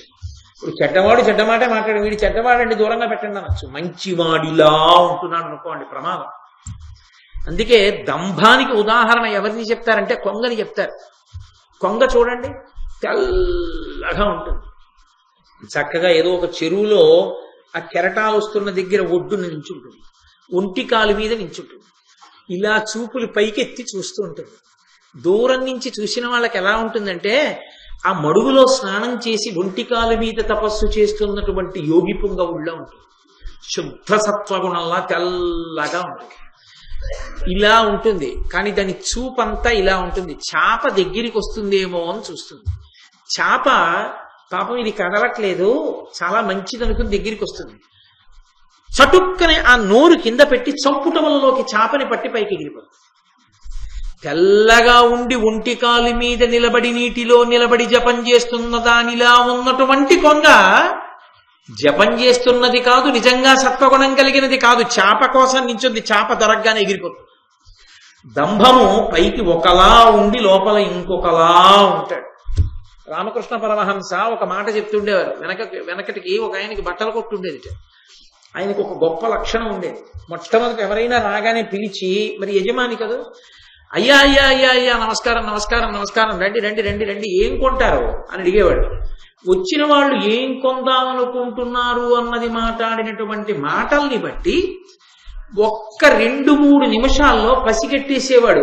వాళ్ళు ఎంత తెలివైన వారు, ఎంత మోసం చెయ్యొచ్చు అన్నది పసిగట్టేవాడు. వాళ్ళు ఏదో చీర కావాలండి, ఓ 200లో చీర కొనుక్కుందామని వచ్చాం అన్నారు అనుకోండి, నేను మర్యాదను చూసి అక్కడికి వెళ్ళండి గోవిందా గోవిందా వాళ్ళు వచ్చారా అని వాడు 100 రూపాయలకి నువ్వు మోసం చేయొచ్చని గుర్తు. నారాయణ నారాయణ వాళ్ళు వచ్చారా అన్నారంటే 500 కొట్టేయచ్చు వీళ్ళ దగ్గరని గుర్తు. వాడు ఒక్కొక్క నామాన్ని ఉచ్చరిస్తే ఒక్కొక్క సంకేతం బట్టలు అమ్మే వాళ్ళకి ఇంత రేటు ఎక్కువ చెప్పి పుచ్చేసుకో అమాయకులు వాళ్ళకి. పైకి గోవిందా గోవిందా అని అరుస్తుంటాడు, 100 కొట్టేయని గుర్తు. భగవన్నామని చెప్పి ఎంత కొట్టేయచ్చో తన దగ్గర పనిచేసేవాడికి చెప్పినటువంటి బట్టల కొట్టు యజమానిలా తెల్లగా ఉండి ఒంటి కాలు మీద చెరువు ఒడ్డున నించున్నటువంటి కొంగ ఎటువంటిదో అలా దంభమనేటటువంటి గుణము కలిగినటువంటి ఆసురీ ప్రవృత్తి అసూయతో కాలిపోతున్నవాడు మరింత పాపి. అందుచేత ధృతరాష్ట్రుడు మరింత కౌటిల్యం ఉన్నవాడు. దుర్యోధనుడికి ఆ విషయంలో తండ్రి కన్నా 1 మార్కు తక్కువ, తండ్రికే 1 మార్కు ఎక్కువ. అది లేని వాడికి ఇలాంటి కొడుకు ఎలా పుడతాడు? ఏ పాండురాజు గారికి పుట్టకూడదేమిటి వీడు? అలాంటి బుద్ధి కాబట్టే ఇలాంటి బుద్ధులున్న వాడు పుట్టాడు. కాబట్టి ఆయన వీళ్ళన్నాడు, ఎంత పని చేశావు నాన్న, దెబ్బతిన్నటువంటి పావును వదిలేశావు. ఇప్పుడు పాండవులు యుద్ధానికి వస్తారు. పాండవులు యుద్ధానికి వస్తే ఇవాళ కాకపోతే రేపు వస్తారు. భీముడు ప్రతిజ్ఞ చేశాడు, ఊరుకుంటాడా? అర్జునుడు గాంధీవం చేతిలో ఉంది, ఊరుకుంటాడా? నకుల సహదేవులు ఊరుకుంటారా? బల్లెం తిప్పగలిగిన ధర్మరాజు గారు ఊరుకుంటాడా? వస్తారు. వచ్చినప్పుడు యుద్ధం జరిగితే భూవిదిత ప్రతాప పరిభూత విపక్షుడు సవ్యసాచి గాంధీవముగొన్న భీముడు వడిన్ గదగొన్న కవల్ కృపాణ చర్మావరణాది భాసిత మహాభుజ విక్రములైన వారలం లావే రణంబులో మన కలంఘ్య బలాఢ్యులనింక నోర్వగన్. నాన్న వాళ్లే యుద్ధానికి వస్తే సమస్త భూమండలమునందు తన యొక్క ధనుర్విద్యయందు విక్రమముతో పరాక్రమంతో విజృంభించగలిగినటువంటి శక్తికి కీర్తి వహించినటువంటి ఆ అర్జునుడు సవ్యసాచి 2 చేతులతో బాణములు వేయగలిగినటువంటి వాడు గాంధీవాన్ని పట్టుకుని యుద్ధానికి వస్తుంటే భీముడు వడిన్ గదగొన్న, భీముడు చేతిలో గద పట్టుకుని యుద్ధానికి వస్తే కవల్ కృపాణ చర్మావరణాదిభాసిత మహాభుజ విక్రములైన కవచకుండలాలతోటి చేతిలో కత్తులు పట్టుకుని నకుల సహదేవులు అశ్వినీ దేవతల యొక్క అంశలో పుట్టినటువంటి కవల పిల్లలు యుద్ధానికి వస్తే వారలన్ లావే, వారలని గెలవడం అంత తేలికైనటువంటి విషయమా నాన్న? రణంబులో మన కలంఘ్య బలాఢ్యులనింక నోర్వగన్, వాళ్ళని గెలవడం ఎవరి తరం నాన్న? రెచ్చగొట్టి వదిలేశావు. మేమింత కష్టపడి సంపాదించాం, పెద్ద ఉదారుళ్ళ వరాలు ఇచ్చేసావు వాళ్ళకి రాజ్యం, ఇప్పుడు ఏం చేయమంటావు మమ్మల్ని అని అన్నాడు. అయిందేదో అయిపోయింది. ధర్మరాజు గారికి ఉండే వ్యసనం పోలేదుగా, రాజ్యం అంటే వచ్చింది కానీ. కాబట్టి ప్రాతికామినిచ్చి కబురు చేయి, విదురుడు వెళ్ళడిప్పుడు. సంస్కృత భారతంలో విదురుడు భీష్ముడు వీళ్ళందరూ కూడా చాలా చెప్పారు అనుజ్యూతానికి పిలవద్దని, 2వసారి జూదానికి. తెలుగు భారతం ప్రకారం నాన్న అసలు ఆ జూద క్రీడయందు ఒకసారి అనురక్తి ఉన్నవాడు ఎన్ని అవమానాల పాలైపోయినా సరే వాడు మళ్ళీ ఆడడానికి వస్తాడు. కాబట్టి నాన్న ప్రాతికామినిచ్చి కబురు చేయి, విదురుడు వెళ్ళడు, ప్రాతికామితో కబురు చేస్తే వస్తాడు, అందుకని పంపించు నాన్న అన్నాడు. కొడుకు కోసం ఏమైనా చేసేస్తాడు కదా. ఇప్పుడు ఊరుకుంటే పాండవులు ఎదిరించి నిలబడితే తన కొడుకు నిలబడడం, అందుకని ప్రాతికామిని పంపించాడు. ధర్మరాజు గారు అనుజ్యూతానికి రావడానికి కారణం తెలుగు భారతం ప్రకారం అయితే జూద క్రీడయందు ఉన్నటువంటి అనురక్తి. సంస్కృత భారతం ప్రకారం అయితే తన తమ్ముళ్ళైనటువంటి భీమార్జునునకుల సహదేవులకి భార్య వరాల వల్ల ధృతరాష్ట్రుడిచ్చినటువంటి ఎంగిలికూడు తినడం ఇష్టం లేక క్షాత్రంతో సంపాదించాలి. వెళ్లి రాజ్యాన్ని ఓడిపోతే ఈసారి క్షాత్రధర్మంతో సంపాదించుకోవచ్చు. ఈసారి మళ్ళీ ధృతరాష్ట్రుడు ఇవ్వడం. కాబట్టి వాళ్ళు పిలిచేది రాజ్యం కోసమే, కాబట్టి రాజ్యం పోతుంది. మళ్ళీ పోతే ఏమవుతుంది? మళ్ళీ వచ్చి క్షాత్రంతో యుద్ధం చెయ్యొచ్చు. యుద్ధం చేసి ఈసారి తాడో పేడో తేల్చుకుని సామ్రాజ్యాన్ని సంపాదించవచ్చు. అందుకని ఇప్పుడు ధర్మరాజు గారి కోరికని తీర్చింది ఎవరు? దుర్యోధనుడు తీర్చాడు. వాడి పుర్రెలోకి వచ్చిన అక్రమాలిన ఆలోచన ధర్మరాజు కోరిక తీర్చేసింది. నిజంగా దుర్యోధనుడు అడగలేదనుకోండి. తగినంత కారణం లేకుండా ధర్మరాజు నిష్కారణంగా ఎన్ని బలపరాక్రమాలున్నా యుద్ధానికి వస్తాడా? రాడు. ఎందుకంటే ఆయన ధర్మానికి కట్టుబడినవాడు. ఆయన ధర్మానికి కట్టుబడినవాడన్న విషయం తెలియదా దుర్యోధనాదులకు? చాలా బాగా తెలుసు. తెలిసినా ఎందుకు భయపడ్డారు అంటే ఏమో ఆయన ఎంత ధర్మాత్ముడైనా ఏం జరుగుతుందో ఆ అనుమానం ఎందుకు? మనం ధర్మాత్మలం కాం కదా, అది ఏ పని చేయిస్తుందో ఈ అనుమానం. ఈ అనుమానం ఏం చేసింది? ధృతరాష్ట్రుడి దగ్గరికి వెళ్ళి ప్రాతికామిని పంపించేటట్టు చేసింది. ధర్మరాజు గారు ఆ ఆహ్వానం వినగానే గబగబా తన తమ్ముళ్లతోటి, ద్రౌపదీదేవితోటి, ధౌమ్యుడితోటి, కొద్ది పరివారంతో కలిసి మళ్లీ జూదం ఆడడానికి వచ్చాడు. మళ్లీ తీసుకొచ్చారు, మళ్లీ సంతోషంగా ఆహ్వానించారు. మొదటిసారి ఎలా పిలిచారో అలాగే పిలిచారు. ఏ మణిమంటపంలో ఈ జూదం జరిగిందో అదే జూద గృహానికి మళ్లీ తీసుకెళ్లి కూర్చోబెట్టారు. సభామంటపం కూర్చోబెట్టి మళ్లీ దుర్యోధనుడు అన్నాడు, శకుని నాపనపునాడతాడు, నేను పందెం ఒడ్డుతాను, నువ్వు ఆడు ఒడ్డన్నాడు. ఏమీ అనలేదు ధర్మరాజు. ఎందుకని? ధర్మరాజు గారి హృదయం ఏమిటో తెలుసా? కాలం తన వైపుకి కలిసి వచ్చి పెద్ద నాన్నగారిని ఎదిరించి తిరిగి ఇచ్చేయకూడదు రాజ్యం. రాజ్యం మళ్లీ జూదంలోనే పోవాలి. ఎలాగో పోతుందని తెలుసు, ఎందుకంటే శకునిది మాయాజూదం. ఆయనకి పాశాధిష్టాత్రి దేవత అనుగ్రహం ఉంది కాబట్టి పందెం ఆయన పక్షానే పడుతుంది కాబట్టి రాజ్యం పోతే ఏమవుతుంది? రాజ్యం పోయింది. భీమార్జునందుకల సహదేవులు సంతోషపడిపోతారు. మనకి భార్య వరాలు కోరుకుంటే ధృతరాష్ట్రుడు బిచ్చమేసినట్టు వచ్చిన రాజ్యం పోయింది, ఇప్పుడు మన క్షాత్ర ధర్మంతో సంపాదిద్దామంటారు. ఇప్పుడు తాను కాదనడుగా, కాదన్నప్పుడు యుద్ధం జరుగుతుందిగా. యుద్ధం జరిగితే ఖచ్చితంగా దుర్యోధనాదులు ఓడిపోతారుగా. అప్పుడు తమ పరాక్రమంతో గెలుచుకున్న రాజ్యానికి తాను ప్రభు అవుతాడుగా. ఇప్పుడు ఎంత చక్కగా కలిసి వచ్చింది ధర్మరాజుకి. ధర్మరాజుకి కలిసి వస్తోందని శకుని అనుకుంటున్నాడా? అనుకోడు. ఎందుకని? వాడి అధర్మమే వాడి బుద్ధిలో వాడు గెలుస్తున్నానన్న భావన వాడికి కలిగేటట్టు చేస్తుంది. అది విచిత్రం. అందుకే అధర్మాన్ని పట్టుకుని పతనమైపోయేటటువంటి వాళ్ళు మీరు చూడండి లోకంలో. ఏమిటండి ఆయన అంత పాపపు జీవనం చేస్తాడు, అంత వృద్ధిలోకి వచ్చాడేమండి అంటారు. ముందు చక్కగా వెలిగినట్టు కనపడుతుంది, ఒక్క తప్పు నిర్ణయం. ఆ తర్వాత శేష జీవితం అంతా పరమ భయంకరంగా నడుస్తూ ఉంటుంది. ఎక్కడో కారాగార వాసంలో మగ్గిపోతూ ఉంటాడు. ఐశ్వర్యమంతా మధ్య పతనమైపోతుంది. ధర్మం పట్టుకున్న వాడికి అలా కాదు, ఓర్పుతో ఉంటాడు, ధార్మికంగా రాజ్యాన్ని మళ్ళీ సంపాదించుకోగలుగుతాడు. అందుకే ధర్మరాజు గారు కోరుకున్న కోరిక తీరడానికి వలసిన ప్రణాళిక దుర్యోధనుడి వైపు నుంచి వచ్చింది. కూర్చున్నారు. కూర్చుంటే శకుని అన్నాడు, ధన సంపద రాజ్యంబున దినకర తేజుండు మిమ్ము ధృతరాష్ట్రుడు పెంపున పూజించే చనదింకను వాని నొడ్డి సరిక్రీడింపన్. దినకర తేజుండుట ధృతరాష్ట్రుడు, సూర్య భగవానుడితో సమానమైనటువంటి తేజస్సు కలిగినటువంటి ధృతరాష్ట్ర మహారాజు మీకు ఓడిపోయినటువంటి రాజ్యాన్నంతటినీ తిరిగి ఇచ్చేశాడు ఈ మధ్యని. కాబట్టి ఇప్పుడు రాజ్యం మీది. ధృతరాష్ట్రుడు మీకు తిరిగిచ్చిన రాజ్యాన్ని మళ్లీ పణంగా వడ్డమని నేను అడగను. ఎంత ధార్మికంగా మాట్లాడినట్టు కనపడతాడో చూడండి. ఎందుకని? ఇప్పుడు వాళ్ళకు ఒక విషయం అర్థమైంది. ఏమిటి అర్థమైంది? ఇప్పటికే ఒక తప్పు చేశాం. ఏమిటా తప్పు? వాళ్ళ దగ్గర రాజ్యాన్ని తీసుకోవడం కాకుండా ద్రౌపదీదేవిని పరాభవించాం. ఇప్పుడు వాళ్ళు కక్ష పెట్టుకుని ఉన్నారు మనసులో. ఇప్పుడు మళ్ళీ రాజ్యం తీసుకుంటే ఏమవుతుంది? పోతే పోయింది, రాజ్యం యుద్ధానికి వస్తారు. యుద్ధానికి వస్తే ప్రమాదం కదా. అందుకని ఈసారి రాజ్యం కాదు అడగవలసింది, రాజ్యం పందెం వద్దన్నాడు.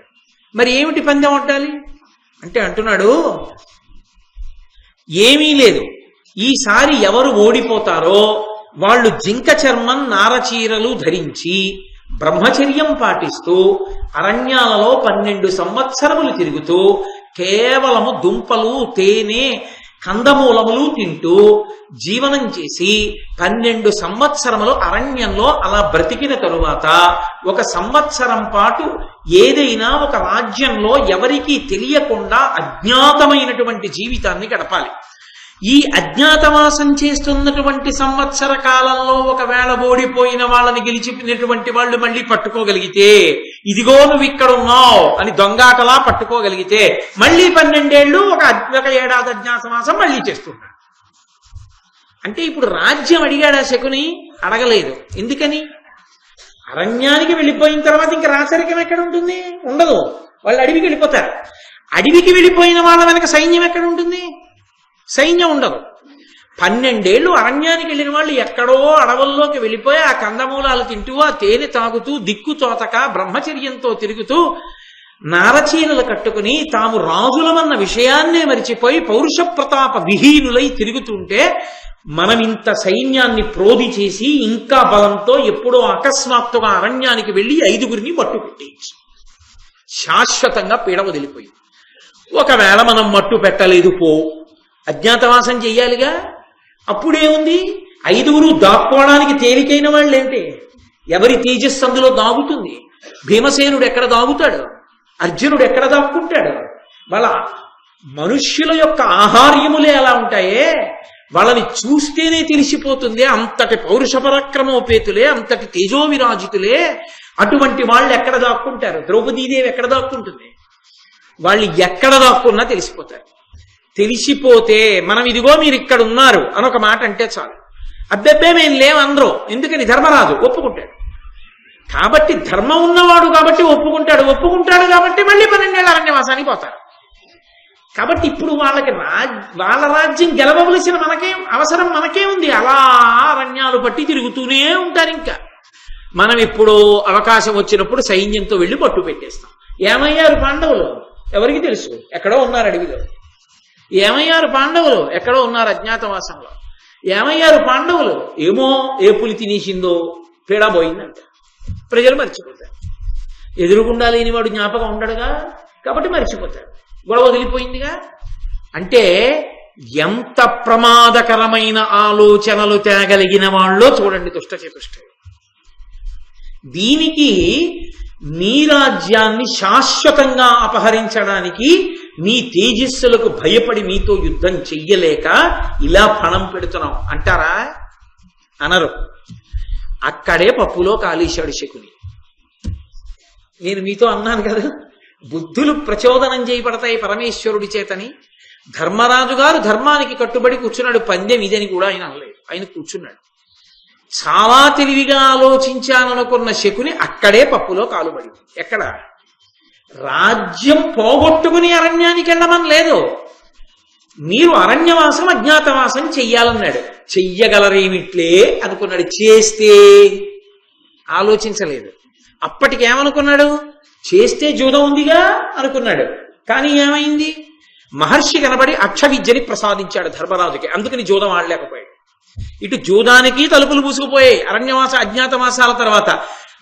చెయ్యగలరేమిట్లే అన్నవాళ్ళు చెయ్యడం కాదు, పరమేశ్వరుడి అనుగ్రహాన్ని పొంది అర్జునుడు పాశుపతాస్త్రాన్ని సంపాదించాడు. ఎందరో రాక్షసుల్ని కిమ్మీనాథుల్ని భీముడు సంహారం చేశాడు. ఎందరో కొన్ని వేల మంది బ్రాహ్మణులకి సూర్య భగవానుడిచ్చిన అక్షయ పాత్రతో అన్నం పెట్టాడు. ఎక్కడుంటే అడవిలో ఉండి మహారాజుల ధర్మరాజు ఉన్నాడు. అంతఃపురంలో ఉండి ఏడుస్తూ, వాళ్ళు ఎక్కడ బాబో ఇదేమిట్రా మనం ఒకలా అనుకుంటే ఒకలా సంతోషంగా ఉన్నారని వీడు ఏడుస్తూ అంతఃపురంలో ఉన్నాడు. ఎక్కడున్నా నువ్వు సంతోషంగా ఉన్నావా? నీ మనసు సుఖంగా ఉందా? నీ మనసు సుఖంగా లేని నాడు నువ్వు బంగారు పాన్పు మీద పడుకుంటే ఎవడికి కావాలి? నులక మంచం మీద మామిడి చెట్టు కింద వేసుకుని పైన ఉత్తరీయం తీసి దులుపుకుని తలగడ తిండేసు పడుకుని గుర్రు పెట్టి నిద్రపోయావా? వాడు సుఖపడినవాడు. ఎవడికి కావాలి? ఏసీ వేసుకుని పెద్ద బంగారు పాన్పు మీద పడుకుని నిద్ర పట్టక అటు తొల్లి ఇటు తొల్లి తెల్లవారుజాను 4 అయిన తర్వాత కళ్ళు ఎర్రబడి నిద్ర పట్టక సంపాదించిందంతా దొంగ సంపాదన ఏమైపోతుందో అని బెంగ పెట్టుకున్న నీ బ్రతుకు ఒక బ్రతుకు అవుతుందా? ధార్మికంగా బ్రతికి సంతోషంగా పడుకున్నవాడు వాడు ధార్మికుడు. వాడిది జీవనం అంటే. వాడు హాయిగా పడుకుంటాడు, రామనామ సంకీర్తనం చేస్తాడు, పొద్దున్న లేస్తూ భగవంతుడికి నమస్కారం చేసి సుప్రభాతం పాడుకుంటూ మళ్ళీ లేస్తాడు. వాడు సుఖపడినవాడు. ఎవడు ధర్మాన్ని పట్టుకున్నాడో వాడు సుఖపడతాడు. కాబట్టి రాజ్యం అడగక్కర్లేదనుకున్నాడు శకుని. ఇదే హక్కు అయింది పాండవులు. పూర్తి చేశాంగా అరణ్యవాసం అజ్ఞాతవాసం, మా రాజ్యం మాకు ఇవ్వాలిగా, ఇమ్మనన్నారు. ఇప్పుడు ఏమైంది? 2 తలుపులు మూసుకున్నాయి. జూదమా ఆడలేడు, మహర్షి అక్షహృదయం ఇచ్చేశాడు. యుద్ధమా చెయ్యలేడు, రాజ్యమా ఇవ్వలేడు. కాబట్టి తెంపరితనంతో మూర్ఖత్వంతో ఏమన్నాడు? 5 ఊళ్ళు కాదు, సూది మొనమోపినంత భూమిని ఇవ్వనన్నాడు. కృష్ణుడు ఏమన్నాడు? భగవంతుడి వాక్య ఎక్కడికి పోతుంది? ఈ కర్ణులు 10 వేరులైన అని నొత్తురు చత్తురు రాజరాజా అన్నాడు. అయిందా లేదా? తొడలు విరిగిపోయి యుద్ధ భూమిలో పడిపోతే కాకులు గద్దలు పీకిచేయి. దుర్యోధనుడు పోగొట్టుకున్నాడా? బుద్ధి ప్రచోదనంలో శకుని చాలా బాగా ఆలోచించాననుకుని పెట్టినటువంటి పందెం పుట్టి ముంచేసింది ధార్తరాష్ట్రుడు. ఏమీ మాట్లాడకుండా కూర్చున్నా ధర్మరాజు యొక్క అంతిమ విజయానికి అది కారణమైంది. ఏమీ మాట్లాడకపోయినా ధర్మజుడికి అనుకూలించడం ఏమిటి, ఇంత ప్రణాళిక వేసిన వాడికి ప్రతికూలించడం ఏమిటి? ఎవడు పట్టుకున్న ధర్మం వాడిని కాపాడుతోంది, ఎవడు పట్టుకున్న ధర్మం వాడి బుద్ధిని ప్రచోదనం చేస్తుంది.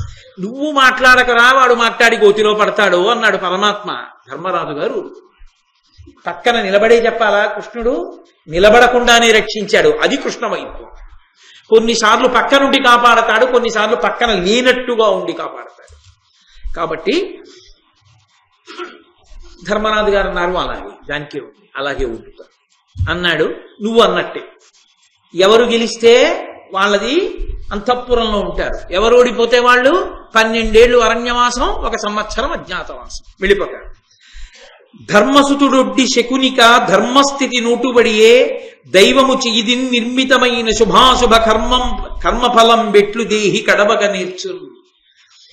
ఆ ధర్మరాజు గారు పందెం వేయడు, ఎప్పుడు శకుని వేస్తాడు. మొదటి పందెం శకుని వేశాడు, వాడు అనుకున్నట్టే పడింది, గెలిచేసామన్నారు, మేము వెళ్ళిపోతున్నాం అన్నారు.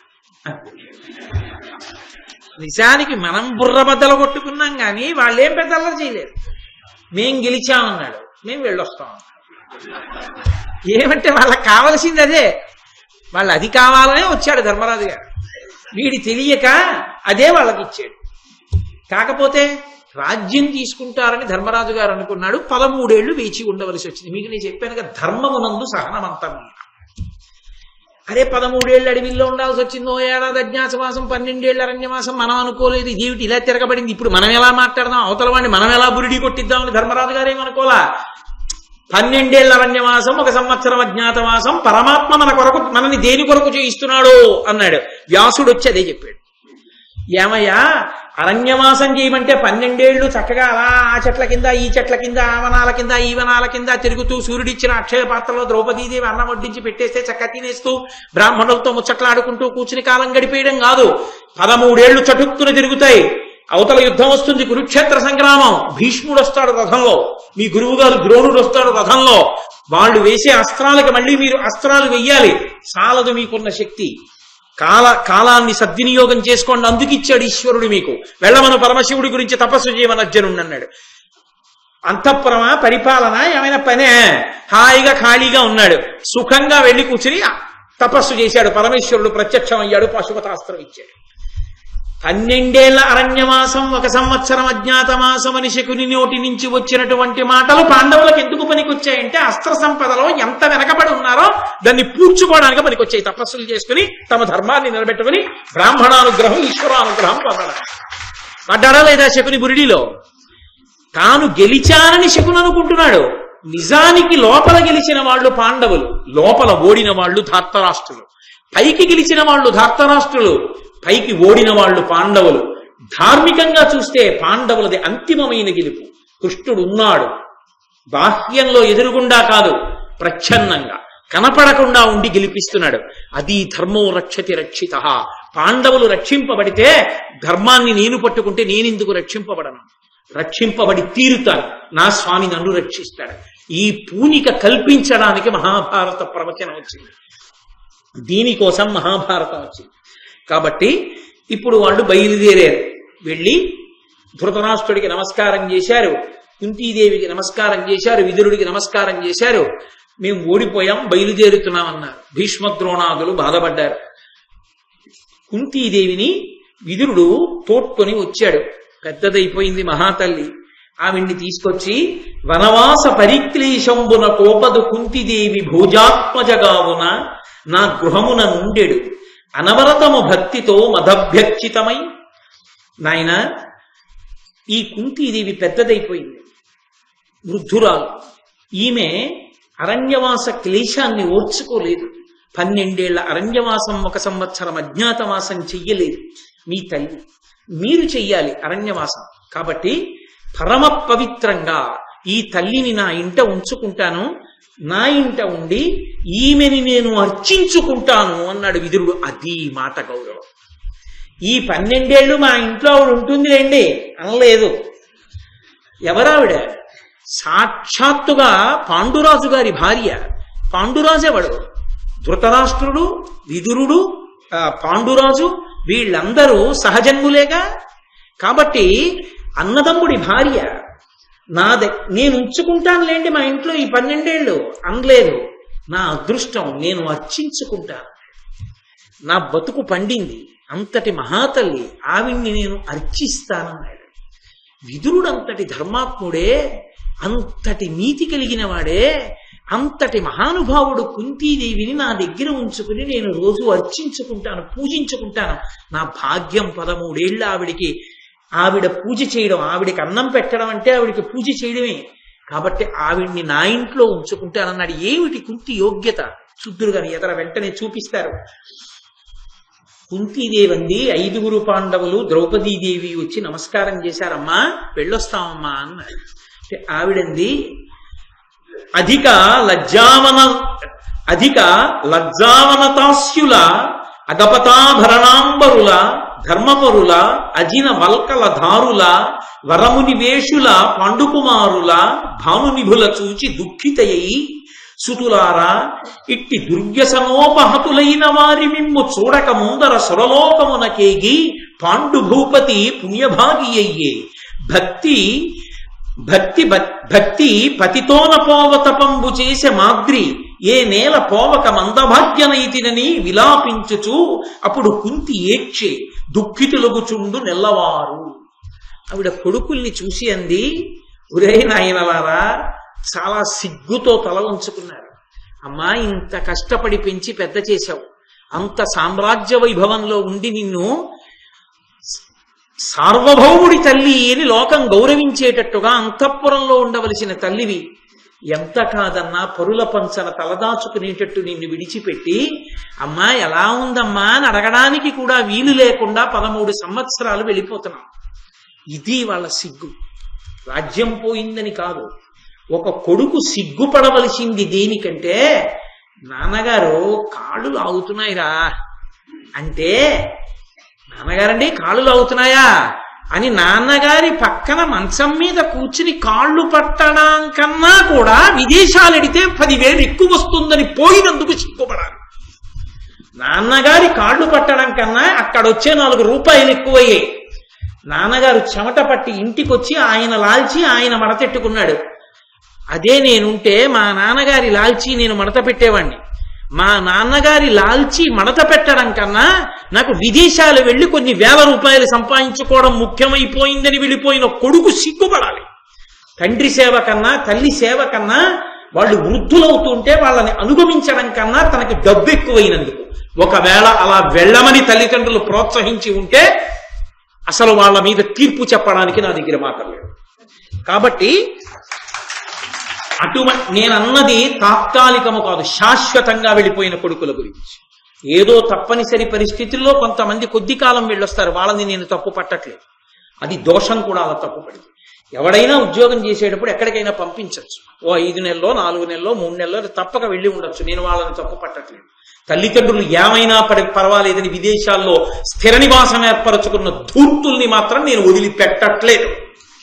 కాబట్టి ఆ కుంతీదేవి బాధపడింది. అధిక లజ్జావనతాస్యుల అపగతాభరణాంబరుల ధర్మపరుల అజినమల్కలధారుల వరమునివేషుల పాండుకుమారుల భానునిభుల చూచి దుఃఖితయ్యి, నారచీరలు కట్టుకుని ఆభరణాలన్నీ తీసి పక్కన పెట్టి ధర్మానికి కట్టుబడి సూర్యుని వంటి తేజస్సు కలిగినటువంటి తన బిడ్డలు అలా నిలబడి కాళ్ళకి నమస్కారం చేసి అమ్మా వెళ్ళొస్తామంటే ఆవిడికి నోట మాట రాక నిలబడిపోయి కన్నుల నీరు కారుతుండగా ఆవిడంది, సుతులారా ఇట్టి దుర్వ్యసనోపహతులైన వారి మిమ్ము చూడక ముందర సురలోకమునకేగి పాండు భూపతి పుణ్యభాగి అయ్యే. దుర్వ్యసనానికి వశులైపోయి జూదవాడి రాజ్యాన్ని పోగొట్టుకున్నటువంటి మిమ్మల్ని చూడకుండా ముందే శరీరాన్ని విడిచిపెట్టి ఉత్తమ లోకాలకు వెళ్ళిపోయి మీ తండ్రి అదృష్టవంతుడయ్యాడు. ఆయనతో పాటుగా సహగమనం చేసి మాద్రి మహాపతివ్రత అదృష్టవంతురాలైంది. మిమ్మల్ని పెంచుతానని నేను ఈ కర్తవ్యాన్ని నెత్తికెత్తుకుని బతికున్నందుకు ఈ దుఃఖమంతా నాకు మిగిలిందిరా, ఈ కష్టాలు చూడాలని నా తలరాత వ్రాసి ఉందిరా అని ఏడిస్తే కుంతీదేవి బాధ చూసి అందరూ ఏడ్చారు. అంతటి మహాతల్లి ఆవిడ పడిన కష్టం సామాన్యమైన కష్టమేం కాదు. ఆవిడ సహదేవుని వంక చూసింది, అన్నా సహదేవ, నీవును అన్నలతో అరిగెదయ్య అడవుల, నీ ఉన్నను సుతులందరూ ఇందున్నటుల నాకు చిత్తమూరడియుండున్. అన్నా ఒరే సహదేవ, ఆఖరి వాడివిరా, నువ్వు కూడా వెళ్ళిపోతావా అన్నయ్యలతోటి? ఒరే ఆ నలుగురు వెళ్ళిపోయినా పర్వాలేదురా, నువ్వు ఒక్కడి ఉంటే 5గురు ఉన్నంత సంతోషంగా ఉంటుందిరా, నువ్వు ఒక్కడివైనా నా దగ్గర ఉండరా అంది. అందుకు కుంతి పూజనీయురావు. కుంతి జీవితంలో అసలు నిజంగా ఆవిడ జీవితంలో వచ్చిన ఉద్ధాన పతనాల్లో ఆవిడ తట్టుకున్న తీరు చూస్తే, కుంతి లాంటి తల్లి, కుంతి లాంటి భార్య, కుంతి లాంటి గంభీరమూర్తి, కుంతి లాంటి అసూయలేని వ్యక్తి ఈ ప్రపంచంలో చాలా తక్కువ మంది ఉంటారు. ప్రత్యేకించి స్త్రీలలో అలా ఉండగలగడం ఉదాత్త లక్షణం. అది కుంతీదేవికే చెల్లింది. మహాతల్లి పుట్టింది ఒక ఇంట్లో. ఎంతో ఓర్పు కలిగిన పిల్ల. నాకు దత్తత ఇమ్మని తీసుకుపోయాడు కుంతిభోజుడు. కుంతిభోజుడు పెంచుకున్నాడు కాబట్టి కుంతి అయింది. అడగకుండా వచ్చాడు దుర్వాసో మహర్షి. ఇక్కడ 1 సంవత్సరం పాటు ఉంటానన్నాడు. పెద్దవాళ్ళందరూ హడిలిపోయారు ఆయనకి సేవ చేయడానికి. చిన్న తేడా వస్తే శపిస్తాడని. ముక్కు పచ్చలారని పిల్ల. ఈ అమ్మాయికి ఓర్పు ఎక్కువ, ఈ అమ్మాయిని పెట్టండి అన్నారు సేవకి. ఏడాది పాటు దుర్వాసో మహర్షిని సేవించి, నువ్వు నన్ను ఇంత సేవించావు కదా, నీకు వరం ఇస్తున్నాను, నువ్వు ఏ దేవతని పిలిస్తే ఆ దేవత వచ్చి నీకు సంతానాన్ని ఇస్తాడని ముక్కు పచ్చలారని పిల్లకి యుక్తాయుక్త విచక్షణ లేని పిల్లకి వరం ఇచ్చాడు దుర్వాసో మహర్షి. అదే మహాభారతాన్ని తిప్పింది. ఏ భవిష్యత్ దర్శనం చేసి ఇచ్చాడో మహానుభావుడు. తెలిసో తెలియకో అంతఃపురం పైకెక్కి సూర్య భగవానుడిని చూసి ఉదయిస్తున్న సూర్యుడిని మురిసిపోయి పిలిచింది. కర్ణుడు పుట్టాడు. వివాహపూర్వ శృంగారం వల్ల పుట్టినటువంటి కొడుకుని నా కొడుకుని చెప్పుకోలేక మనసు రాయి చేసుకుని మందసంలో పెట్టి పిల్లవాడిని వదిలిపెట్టేసింది. ఆ తరువాత కనిపెట్టినా వీడు నా కొడుకే అని సహజ కవచ కుండలములతో కనిపెట్టినా సరే నా కొడుకని చెప్పలేకపోయింది. పోనీలే అనుకుంది. పాండురాజుకి ఇల్లాలినయ్యానని మురిసిపోయింది. ఏ కుంతీదేవి తక్కువ అందగత్తె కాదు, మురిసిపోయింది. ఇంత మురిసిపోయిందో లేదో సవతి మాద్రిని తీసుకొచ్చాడు పాండురాజు. సవతి మాద్రిని తెచ్చినా సర్దుకుపోయి సొంత చెల్లెల్లా ప్రేమించింది. ఇంత ప్రేమించిన పాండురాజు వీళ్ళిద్దరినీ తీసుకుని వేటకెళ్ళి ఒక ఋషి మిథునం మీద బాణం వేశాడు. ఆయన ప్రాణం విడిచిపెడుతూ భార్యా సంగమం చేస్తే నువ్వు చచ్చిపోతావని చెప్పించాడు. ఇంత చిన్న వయస్సులో భర్త సమాగమ సుఖం లేకుండా తపస్విని ఎలా ఉంటుందో అలా కుంతి మాద్రి పాండురాజుతో జీవనం గడిపారు. అవతల సామ్రాజ్యం అంతా కళ్ళు లేని ధృతరాష్ట్రుడి కొడుక్కి వెళ్ళిపోతుంది. ఎందుకని తమకు బిడ్డలు లేరు, భర్త తమతో కలిసే అవకాశం లేదు. చెప్పింది ఒకనాడు, నాకొకనాడు దుర్వాసో మహర్షి వరం ఉంది, నేను దేవతల్ని పిలిస్తే నాకు సంతానం ఇస్తారంది. సరే పిలు, యమధర్మరాజుని పిలు మొదటన్నాడు. పెద్దవాడికి ధర్మం చాలా అవసరం అన్నాడు, ధర్మరాజు పుట్టాడు. వాయుదేవుణ్ణి పిలన్నాడు, భీముడు పుట్టాడు. ఇంద్రుణ్ణి పిలన్నాడు, అర్జునుడు పుట్టాడు. మాద్రికి బిడ్డలు లేరు, తనకే బిడ్డలు పుట్టారు. ఎంత సమతులైనా నేను బిడ్డలున్నదాన్నని సంతోషించింది. పాండురాజు పిలిచన్నాడు, ఆమె కూడా నీ సమతి కదా, బిడ్డలు లేక అల్లల్లాడిపోతోంది, ఆమెకి ఆ మంత్రాన్ని ఉపదేశం చెయ్యి, ఆవిడ పొందుతుందన్నాడు. ఏమి అరమరిక లేకుండా మంత్రాన్ని ఉపదేశం చేసేసింది. మాద్రి అశ్వినీ దేవతల వలన నకుల సహదేవుల్ని పొందింది. ఎలా భర్తకి కనపడితే భర్త యందు ఉద్రేకం కలిగి భార్యా సమాగమానికి సిద్ధపడితే మరణిస్తాడో అలా కనపడకూడని మాద్రి అలా కనపడింది పాండురాజుకి. కనపడింది కాబట్టి ఉద్రేకపడి సంగమించ ప్రయత్నించినటువంటి పాండురాజు ప్రాణాలు విడిచిపెట్టాడు. ప్రాణాలు విడిచిపెడితే పెద్ద భార్యనైనటువంటి నేను సహగమనం చేస్తానంది. అమ్మో, నువ్వు సహగమనం చేస్తే ఈ పిల్లల్ని నేను పెంచలేను, హస్తినాపురంలో కౌరవులు వేసేటటువంటి ప్రశ్నలకి జవాబు చెప్పలేను, ఈ పిల్లలు ఎక్కడి వాళ్ళని అడిగితే నేనేం చెప్పను, నాకు రాదు జవాబు చెప్పడం, ఈ పిల్లల్ని నేను పెంచలేను, అన్నిటినీ మించి నా పిల్లలు నీ పిల్లలన్న అరమరిక లేకుండా నువ్వు పెంచగలవు, నాకు ఆ అసూయ ఉంది, నేను పెంచలేనంది మాద్రి. సహగమనం మాద్రి చేసేసింది. కుంతీదేవి బిడ్డల్ని పెంచింది. నా కొడుకులని పెంచింది తప్ప నా సవతి కొడుకులు నా కొడుకులు అన్న భేదభావం ఎప్పుడూ చూపెట్టలేదు. ఆవిడ మాతృత్వానికి పరాకాష్ఠ, ఆమె అసూయలేని తనానికి పరాకాష్ఠ ఎక్కడంటే తన కడుపున పుట్టినటువంటి 3 బిడ్డల్లో ఒకడిని ఉండమనాలి. మాద్రి కడుపున పుట్టిన బిడ్డలలో ఒకడైనటువంటి సహదేవుణ్ణి ఒరే అన్నా నువ్వు ఉంటే నాకు మిగిలిన 4 ఉన్నట్టు రాంది. అది కుంతీదేవి యొక్క గొప్పతనం. ఆ గొప్పతనానికి అన్నాడు విదురుడు, మా ఇంట ఉంచి పూజ చేస్తాను ఆవిడన్నాడు. ఏ ఆడదానికి ఉంటుంది, ఏ తల్లికి ఉంటుంది ఆ లక్షణం. అంత గొప్పది కుంతీదేవి అంటే. సరే, జరగవలసిన ప్రస్థానం జరిగింది. కథ చిట్ట చివర కురుక్షేత్ర మహాసంగ్రామం అయిపోయిన తర్వాత ఇంత పిల్లల కోసం అంగలార్చింది. ఇంత అంగలార్చిన కుంతి కూర్చుని ఉండగా ఒక్కొక్కరి పేరు చెప్పి నువ్వులు నీళ్లు విడిచిపెడుతున్నారు. మావాడు అని ధృతరాష్ట్రుడంటే ధృతరాష్ట్రుడు విడిచిపెట్టాడు, మావాడంటే ధర్మరాజు విడిచిపెట్టాడు. కర్ణుడు అన్నారు, మావాడు కాడన్నాడు ధృతరాష్ట్రుడు, మావాడు కాడన్నాడు ధర్మరాజు. తన కడుపున పుట్టిన తొలి బిడ్డ, సహజ కవచకుండలములతో పుట్టినవాడు. అరే చిట్ట చివరికి నివ్వులు నీళ్లకి కూడా నోచుకోలేదురా అని గుండె పగిలి ఏడ్చి చెప్పేసింది. ధర్మరాజా నీ అన్నగారు రావాడండి. ఎంత పని చేశావమ్మా, నువ్వు చెప్పనందుకు చంపేశావు. లేకపోతే ఆయన కూర్చోవాలి సింహాసనం మీద. అమ్మ ఆడదాని నోట నువ్వు గింజనానినంతసేపు నిజము దాగకుండుగా కాని శపించాడు ధర్మరాజు. గాంధారి కళ్ళకి కట్టిన గుడ్డ జారితే ఆ చూపులు వచ్చి పడినంత మాత్రాన ధర్మరాజు గారి పాదాలు బొబ్బలెక్కిపోయాయి. అంత కోపగించినటువంటి గాంధారి తన 9 కొడుకులు పోతే అవతల కుంతి కొడుకులు బతికున్నారని ఎక్కడ శపిస్తుందోనని తనకు అవసరం లేకపోయినా సరే ధృతరాష్ట్రుడు గాంధారి వనవాసానికి వెడితే వాళ్ళకి తన కొడుకుల్ని ఏమీ అనకుండా ఉండడానికి వాళ్ళకి సేవ చేస్తూ బతికి దావానలం అంటుకుంటే అరణ్యానికి పుట్టిన అగ్నిలో తాను కూడా పడి చచ్చిపోయి. అంతటి మహాతల్లి కుంతీదేవి. ఆమె లాంటి అమ్మ, ఆమె లాంటి భార్య, ఆమె లాంటి సవతి, ఆమె లాంటి స్త్రీ, ఆమె లాంటి ధర్మమూర్తి లోకమునందు ఉండదు. మహాభారతమునందు కుంతీదేవి ఒక మెరుపు. నేను కేవలం ఒక్కసారి సింహావలోకనం చేశానంటే కుంతి జీవితాన్ని యథార్థంగా నేను అన్ని ఘట్టములను స్పృశించలేదు. అంత గొప్పది కాబట్టే, ఇలా మాట్లాడగలిగినది కాబట్టే మహానుభావుడైనటువంటి విదురుడు అంతటి వాడు 12 సంవత్సరములు నా ఇంట పూజ చేస్తాను ఆవిడన్నాడు తప్ప మా ఇంట్లో ఉంచుకుంటాను ఆవిడికి నేను పెడతాను లేండి అన్నం అనలేదు.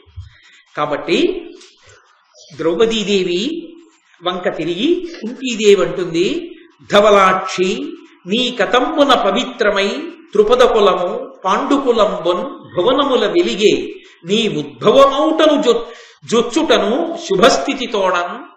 ఓ ద్రౌపది, నీ కతంబున పవిత్రమై ద్రుపద కులము పాండుకులంబొన్ భువనముల వెలిగి నీ ఉద్భవమౌటను చొచ్చుటను శుభస్థితితోడన్. నీవు పుట్టావే, నువ్వు పుట్టిన కారణం చేత ద్రౌపది 2 వంశములు తరించాయి. నువ్వు పుట్టావు కాబట్టి పుట్టినిల్లు తరించింది. ఇంతటి ధర్మాత్మురాలివి కనుక అమ్మా మా ఇంటిని మెట్టావు కాబట్టి పాండుకులం ప్రకాశించింది భువనములన్నిటిలో. నీలాంటి కోడలు నాకు దొరకడం నా అదృష్టం అమ్మా అంది. కోడల్ని నిష్పక్షపాతంగా అంత పొగడగలిగినటువంటి ఉదారురాలు కుంతీదేవి తప్ప కోడల్ని పొగిడితే చంకనెక్కుతుందేమో అని బెంగ పెట్టుకుని ఎప్పుడూ కోడల్ని విమర్శించాలనుకునేటటువంటి అర్థం లేని అత్తసనం ఉన్నది కాదు కుంతీదేవి. అంతటి మహాతల్లి. పురుషవృషభులైన పురుషులతోడన అరిగి పరమభక్తి పరిచరింపబోవనగుట నీవు పుణ్యంబు చేసితి వంచు ప్రీతి కౌగిలించుకునియే. అమ్మా పరమధర్మాత్ములైనటువంటి ఈ 5 భర్తలతో కలిసి నువ్వు అరణ్యవాసానికి వెళ్ళి ఆ క్లేశాన్ని ఓర్చి వాళ్ళకి సేవ చెయ్యాలని వెడుతున్నావే, నీ పతివ్రత ధర్మం చాలా గొప్పదమ్మా. ఇటువంటి దానివి కోడలివయ్యావు. కొడుకులు సుఖాలలో ఉన్నప్పుడు వాళ్ళ భార్యనని చెప్పి కోడలు సంతోషించడం గొప్ప కాదమ్మా. కొడుకులు కష్టాలలో ఉన్నప్పుడు అత్తయ్య గారు నేనున్నానని ఒక్క మాట అనకుండా భర్తని నేనున్నానని బయలుదేరుతున్నావే ఓదార్చడానికి, అందుకు నేను పొంగిపోతున్నానమ్మా అంటే ఏమిటి ఆవిడ హృదయం? నేను అక్కర్లేదు ఇప్పుడు పాండవుల వెనక. తల్లిని నేను లేకపోయినా తల్లి కన్నా ఎక్కువగా చూడగలిగిన భార్యవి నువ్వు ఉన్నావు. అది భార్యాస్థానం యొక్క గొప్పతనం. తల్లి స్థానాన్ని దాటి నిలబడగలదు భార్య. తల్లి మాతృప్రేమతో అన్నం పెట్టగలదు. నేను సభాముఖంగా చెప్పక్కర్లేదు, భార్య అంతకన్నా దాటి వంశాన్ని కూడా నిలబెడుతుంది. పురుషుడి కామాన్ని ధర్మంతో ముడివేసి వాడిని శాశ్వతమైన యశో విరాజితుణ్ణి చేసి ఊర్ధ్వలోకాలు పొందేటట్టుగా అనుగ్రహించగలదు ఆడది. ఆడదానికి అంత పెద్దపీట వేసి మాట్లాడింది. తన కోడలి గొప్పతనం ఏమిటో చెప్పుకుని మురిసిపోయింది ద్రౌపదీదేవి. అమ్మా, నీ వంటి ఆడది, నీ వంటి స్త్రీ, నీ వంటి ఉత్తమురాలు నాకు కోడలుగా దొరకడన్న అదృష్టం అమ్మా అని కౌగిలించుకుని ఏడ్చింది.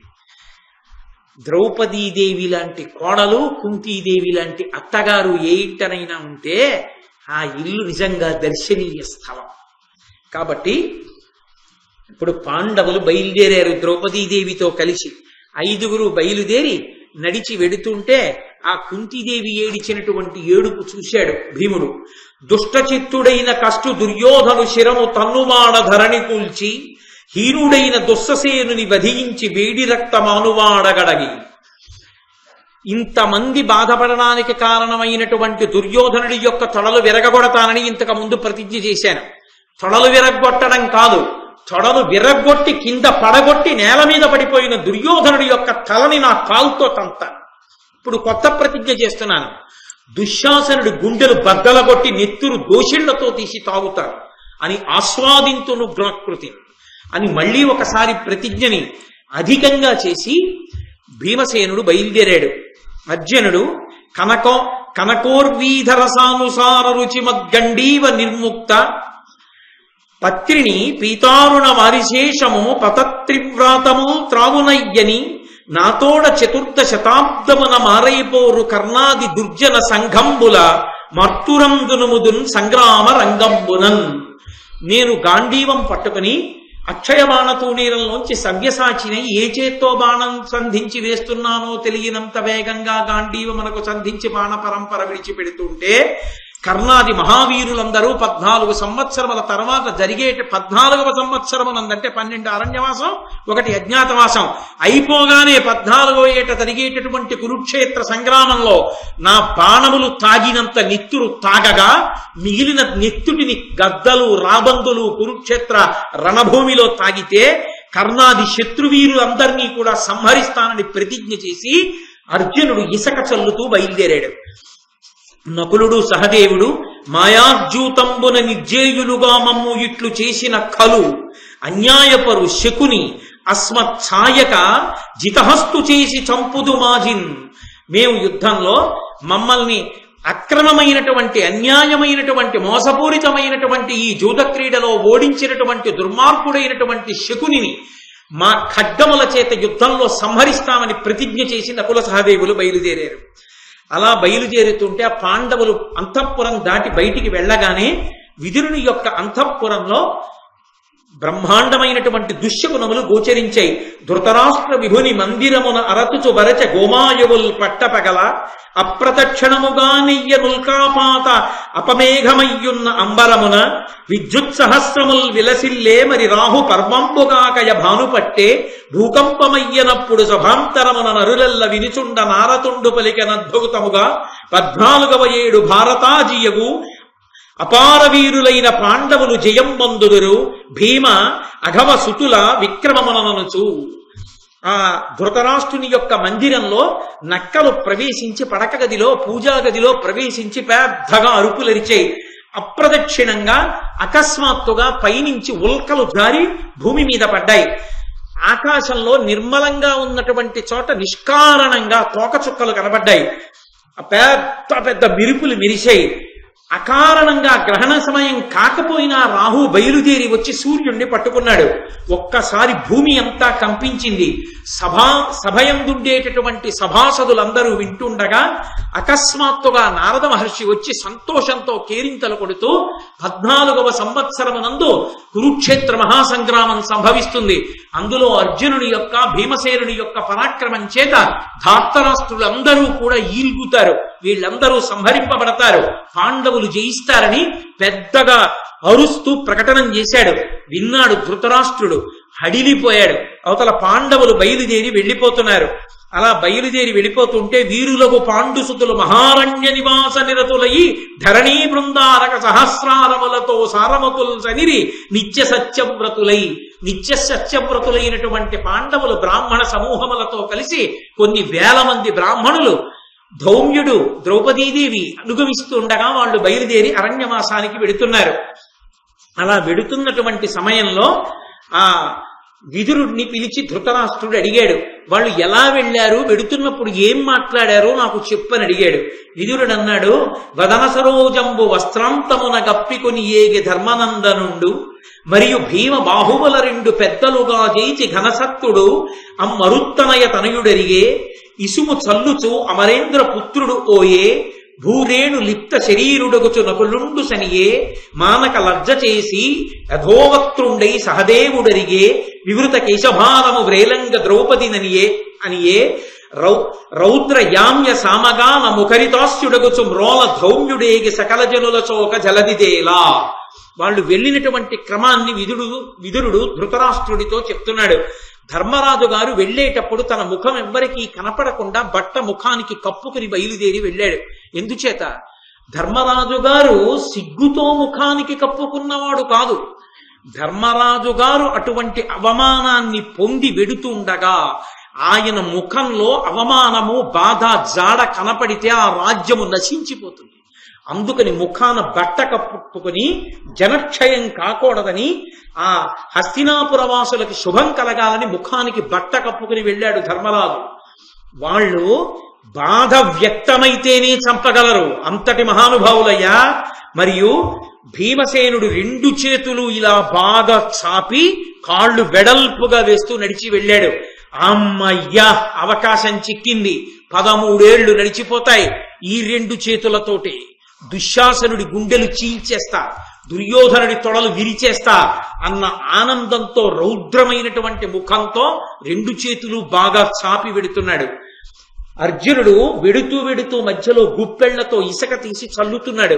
ఈ ఇసుక చల్లినప్పుడు ఎలా పడుతోందో అలా 13 సంవత్సరముల తర్వాత 14వ సంవత్సరమునందు నేను విడిచిపెట్టేటటువంటి బాణ పరంపర శత్రురాజుల్ని అలా నశింపచేస్తుందని సూచించడానికి చల్లాడు. నకులుడు ఒంటి నిండా ఇసుక పూసుకుని బయలుదేరాడు. నకులుడు మహాసుందరుడు. ఐదుగురిలో పాండవులలో పరమ సుందరుడు నకులుడు. ఆ నకులుని యొక్క అందం సాటిలేనిది. సాటిలేని అందం కలిగిన నకులుడు బాధతో నారచీర కట్టుకుని వెడుతుంటే చూడలేక జనులు స్పృహ తప్పిపోతారేమోనని తనని ఎవరు గుర్తుపట్టకుండా ఉండడానికి ఒంటికి మట్టి రాసుకున్నాడు నకులుడు. అలా నకులుడు వెడుతున్నాడు. మహానుభావుడైనటువంటి సహదేవుడు తల బాగా కిందకి వంచి పైకెత్తకుండా వెడుతున్నాడు. ఎందుచేత? ఎప్పుడైనా సహదేవుడు అవమానింపబడి సిగ్గుతో నడిచి వెడుతుండగా అతని ముఖాన్ని ఎవరైనా చూశారో వాళ్ళకి కీడు కలుగుతుంది. కీడు కలగకూడదని హస్తినాపురవాసులకి సహదేవుడు తల వంచుకున్నాడు. అంటే వాళ్ళు ఎంతటి ధర్మాత్ములంటే వాళ్ళు అవమానమును పొంది కష్టపడ్డారో వాళ్ళ ముఖాలు చాలు కాల్చేస్తాయి లోకాలు. అలా వెడుతున్నారయ్యా. ఇక వాళ్ళు రేపు కోపంతో 13 ఏళ్ల తర్వాత 14వ ఏట ఆయుధాలు పట్టుకుంటారు. నీ బతుకేమిటి ఆలోచించుకో. అది విదురుని యొక్క హృదయం. అలా వెడుతున్నారు. ధౌమ్యుడు పురోహితుడు ముందు వెడుతూ రుద్రమంత్రాల్ని యమమంత్రాల్ని సామం చేస్తూ వెడుతున్నాడు. ఎందుకని? రాబోయేటటువంటి కాలంలో పిండాలు పెట్టడానికి ధర్మోదకాలు వదలడానికి ఇన్ని లక్షల మంది కౌరవులు నిహతులైపోతారు. ధర్తరాష్ట్రులు ఇంత సైన్యం చచ్చిపోతుంది. అప్పుడు ఈ మంత్రాలతోనే పెట్టుకుంటాడు ధర్మోదకాన్ని పిండాల్ని అని చెప్పడానికి ఆ మంత్రాన్ని సామగానం చేస్తూ ధౌమ్యుడు ఎడుతున్నాడు. ద్రౌపదీదేవి ఎలా వెళ్ళిందో తెలుసా? తడిసిన ఏకవస్త్ర పరిధానముతోడ విముక్త కేశయై తొడరుచు దుఃఖభావమున ద్రౌపది ఓయ మహాహవంబునన్ బడిన నిజేశమిత్ర సుతబంధు జనంబుల శోకవేదనంగడుకొని ఎట్ల ఏగుదురు కౌరవ భూమిని అవ్విధంబునన్ కౌరవ భామినులవ్విధంబునన్. ద్రౌపదీదేవి జుత్తు విరబోసుకుని ప్రతిజ్ఞ చేసింది, దుశ్శాసనుడి నెత్తురుతో తడిపితే తప్ప మళ్ళీ ముడి వేసుకోవాలి. అందుకుని జుత్తు విరబోసుకుని ఆడదాని జుత్తు చివర కాని చల్లుకుని ఉన్నదా అమంగళం. ముడి వేసి ఉండాలి. చల్లుకున్న జుత్తుతో కనపడిందా మళ్ళీ వెనక్కి వెళ్ళి వెళ్ళాలి. అంత అమంగళకరమైన దర్శనం. జుత్తు చల్లుకుని ఉంది ద్రౌపదీదేవి, ముడి వేసుకోలేదు. ముడి వేసుకోకుండా ఒక్క వస్త్రం కట్టుకుంది. తడిసినటువంటి బట్ట కట్టుకుని వెడుతోంది. అలా తడి బట్టతో ఒంటి వస్త్రంతో జుత్తు విరబోసుకుని ఆడది ఎప్పుడు నడుస్తుందో తెలుసా? చాలా మంది బంధువులు మరణిస్తే ధర్మోదకాలు ఇచ్చేటప్పుడు ఆడది అలా నడుస్తుంది, ముడి విప్పేసి. జుట్టు ముడి విప్పి తడిసిన ఏకవస్త్రంతో ద్రౌపదీదేవి కన్నుల నీరు కారుతుండగా నడిచి వెడుతోంది. ఆవిడ సంకల్పం ఏమిటో తెలుసా? నేను ఎలా నడిచి వెళ్ళిపోతున్నానో అలా హస్తినాపురంలో ఉన్నటువంటి ధార్తరాష్ట్రులు సైనికుల యొక్క భార్యలందరూ 14వ సంవత్సరంలో కురుక్షేత్ర సంగ్రామం పూర్తయిపోయిన తర్వాత తమ భర్తలందరూ చచ్చిపోయారన్న వార్త విని ధర్మోదకాలు ఇవ్వడానికి శ్మశానానికి ఇలాగే నడవాలి ఏడుస్తూ అని వాళ్ళకందరికీ అమంగళం కల్పించడం కోసమని బాధపడుతున్న హృదయంతో ద్రౌపది వెళ్ళింది. చాలదా నీ కొడుకులకి పట్టబోయే అమంగళం? ధృతరాష్ట్ర మహారాజా ఇలా వెళ్ళారు, ఇంకా చెప్పమంటావా? అయ్య బాబోయ్, వద్దు వద్దు వద్దు, ఇక చెప్పడు. నన్ను ఏం చేయమంటావు చెప్పు అన్నాడు. అంటే విదురుడు అన్నాడు, వగవనేటికి ఇంకనైనను వారలం పిలిపించి ఈ జగతి నెప్పటి ఎట్ల ఏలుచు సంతసంపులనుండగా జగదీశ్వరా పంపు వంచన చన్ని అన్యుల సంపదల్ మిగిలి చేకొన ఇట్లు చేసిన మెత్తురే మది నుత్తముల్. ఇప్పటికైనా నా మాట విను, కబురు చెయ్యి, పాండవుల్ని పిలు, వాళ్ళ రాజ్యం వాళ్ళకి ఇచ్చేయి, ఏలుకొమ్మను, ప్రశాంతంగా ఉండమను, హాయిగా, ఏమీ ఇబ్బంది ఉండదు. నా మాట విన్నావా నీ కొడుకులు సంతోషంగా ఉంటారు, నా మాట వినకపోయావా ఇబ్బంది కలుగుతుంది, అందుకు నువ్వేం చేస్తావో చెయ్యి అన్నాడు. ఆయన గొడిగాడు. కడుపున పుట్టిన పెద్ద కొడుకు వచ్చిన రాజ్యాన్ని తీసేసి తమ్ముడు కొడుకుల్ని పిలిచి ఇవ్వడానికి నేను వెర్రివాడినా? నువ్వన్నీ ఇలాంటి మాటలే చెప్తావు. ఎవడి కర్మ వాడిది. గత జన్మలలో చేసుకున్నటువంటి కర్మల యొక్క ఫలితాల్ని అనుభవించవద్దా?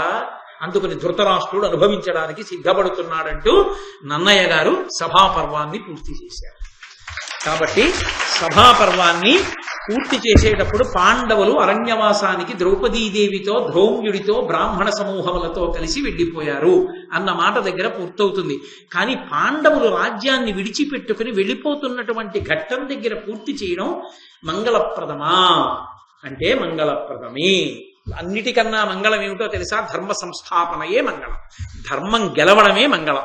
మీకు నేను ఎంత నోరు కొట్టుకుని చెప్పాను, పాండవుల ధర్మం గెలిచింది బయలుదేరడంలో అని చెప్పానా? వాళ్ళ ధర్మమే వాళ్ళని కాపాడుతుంది.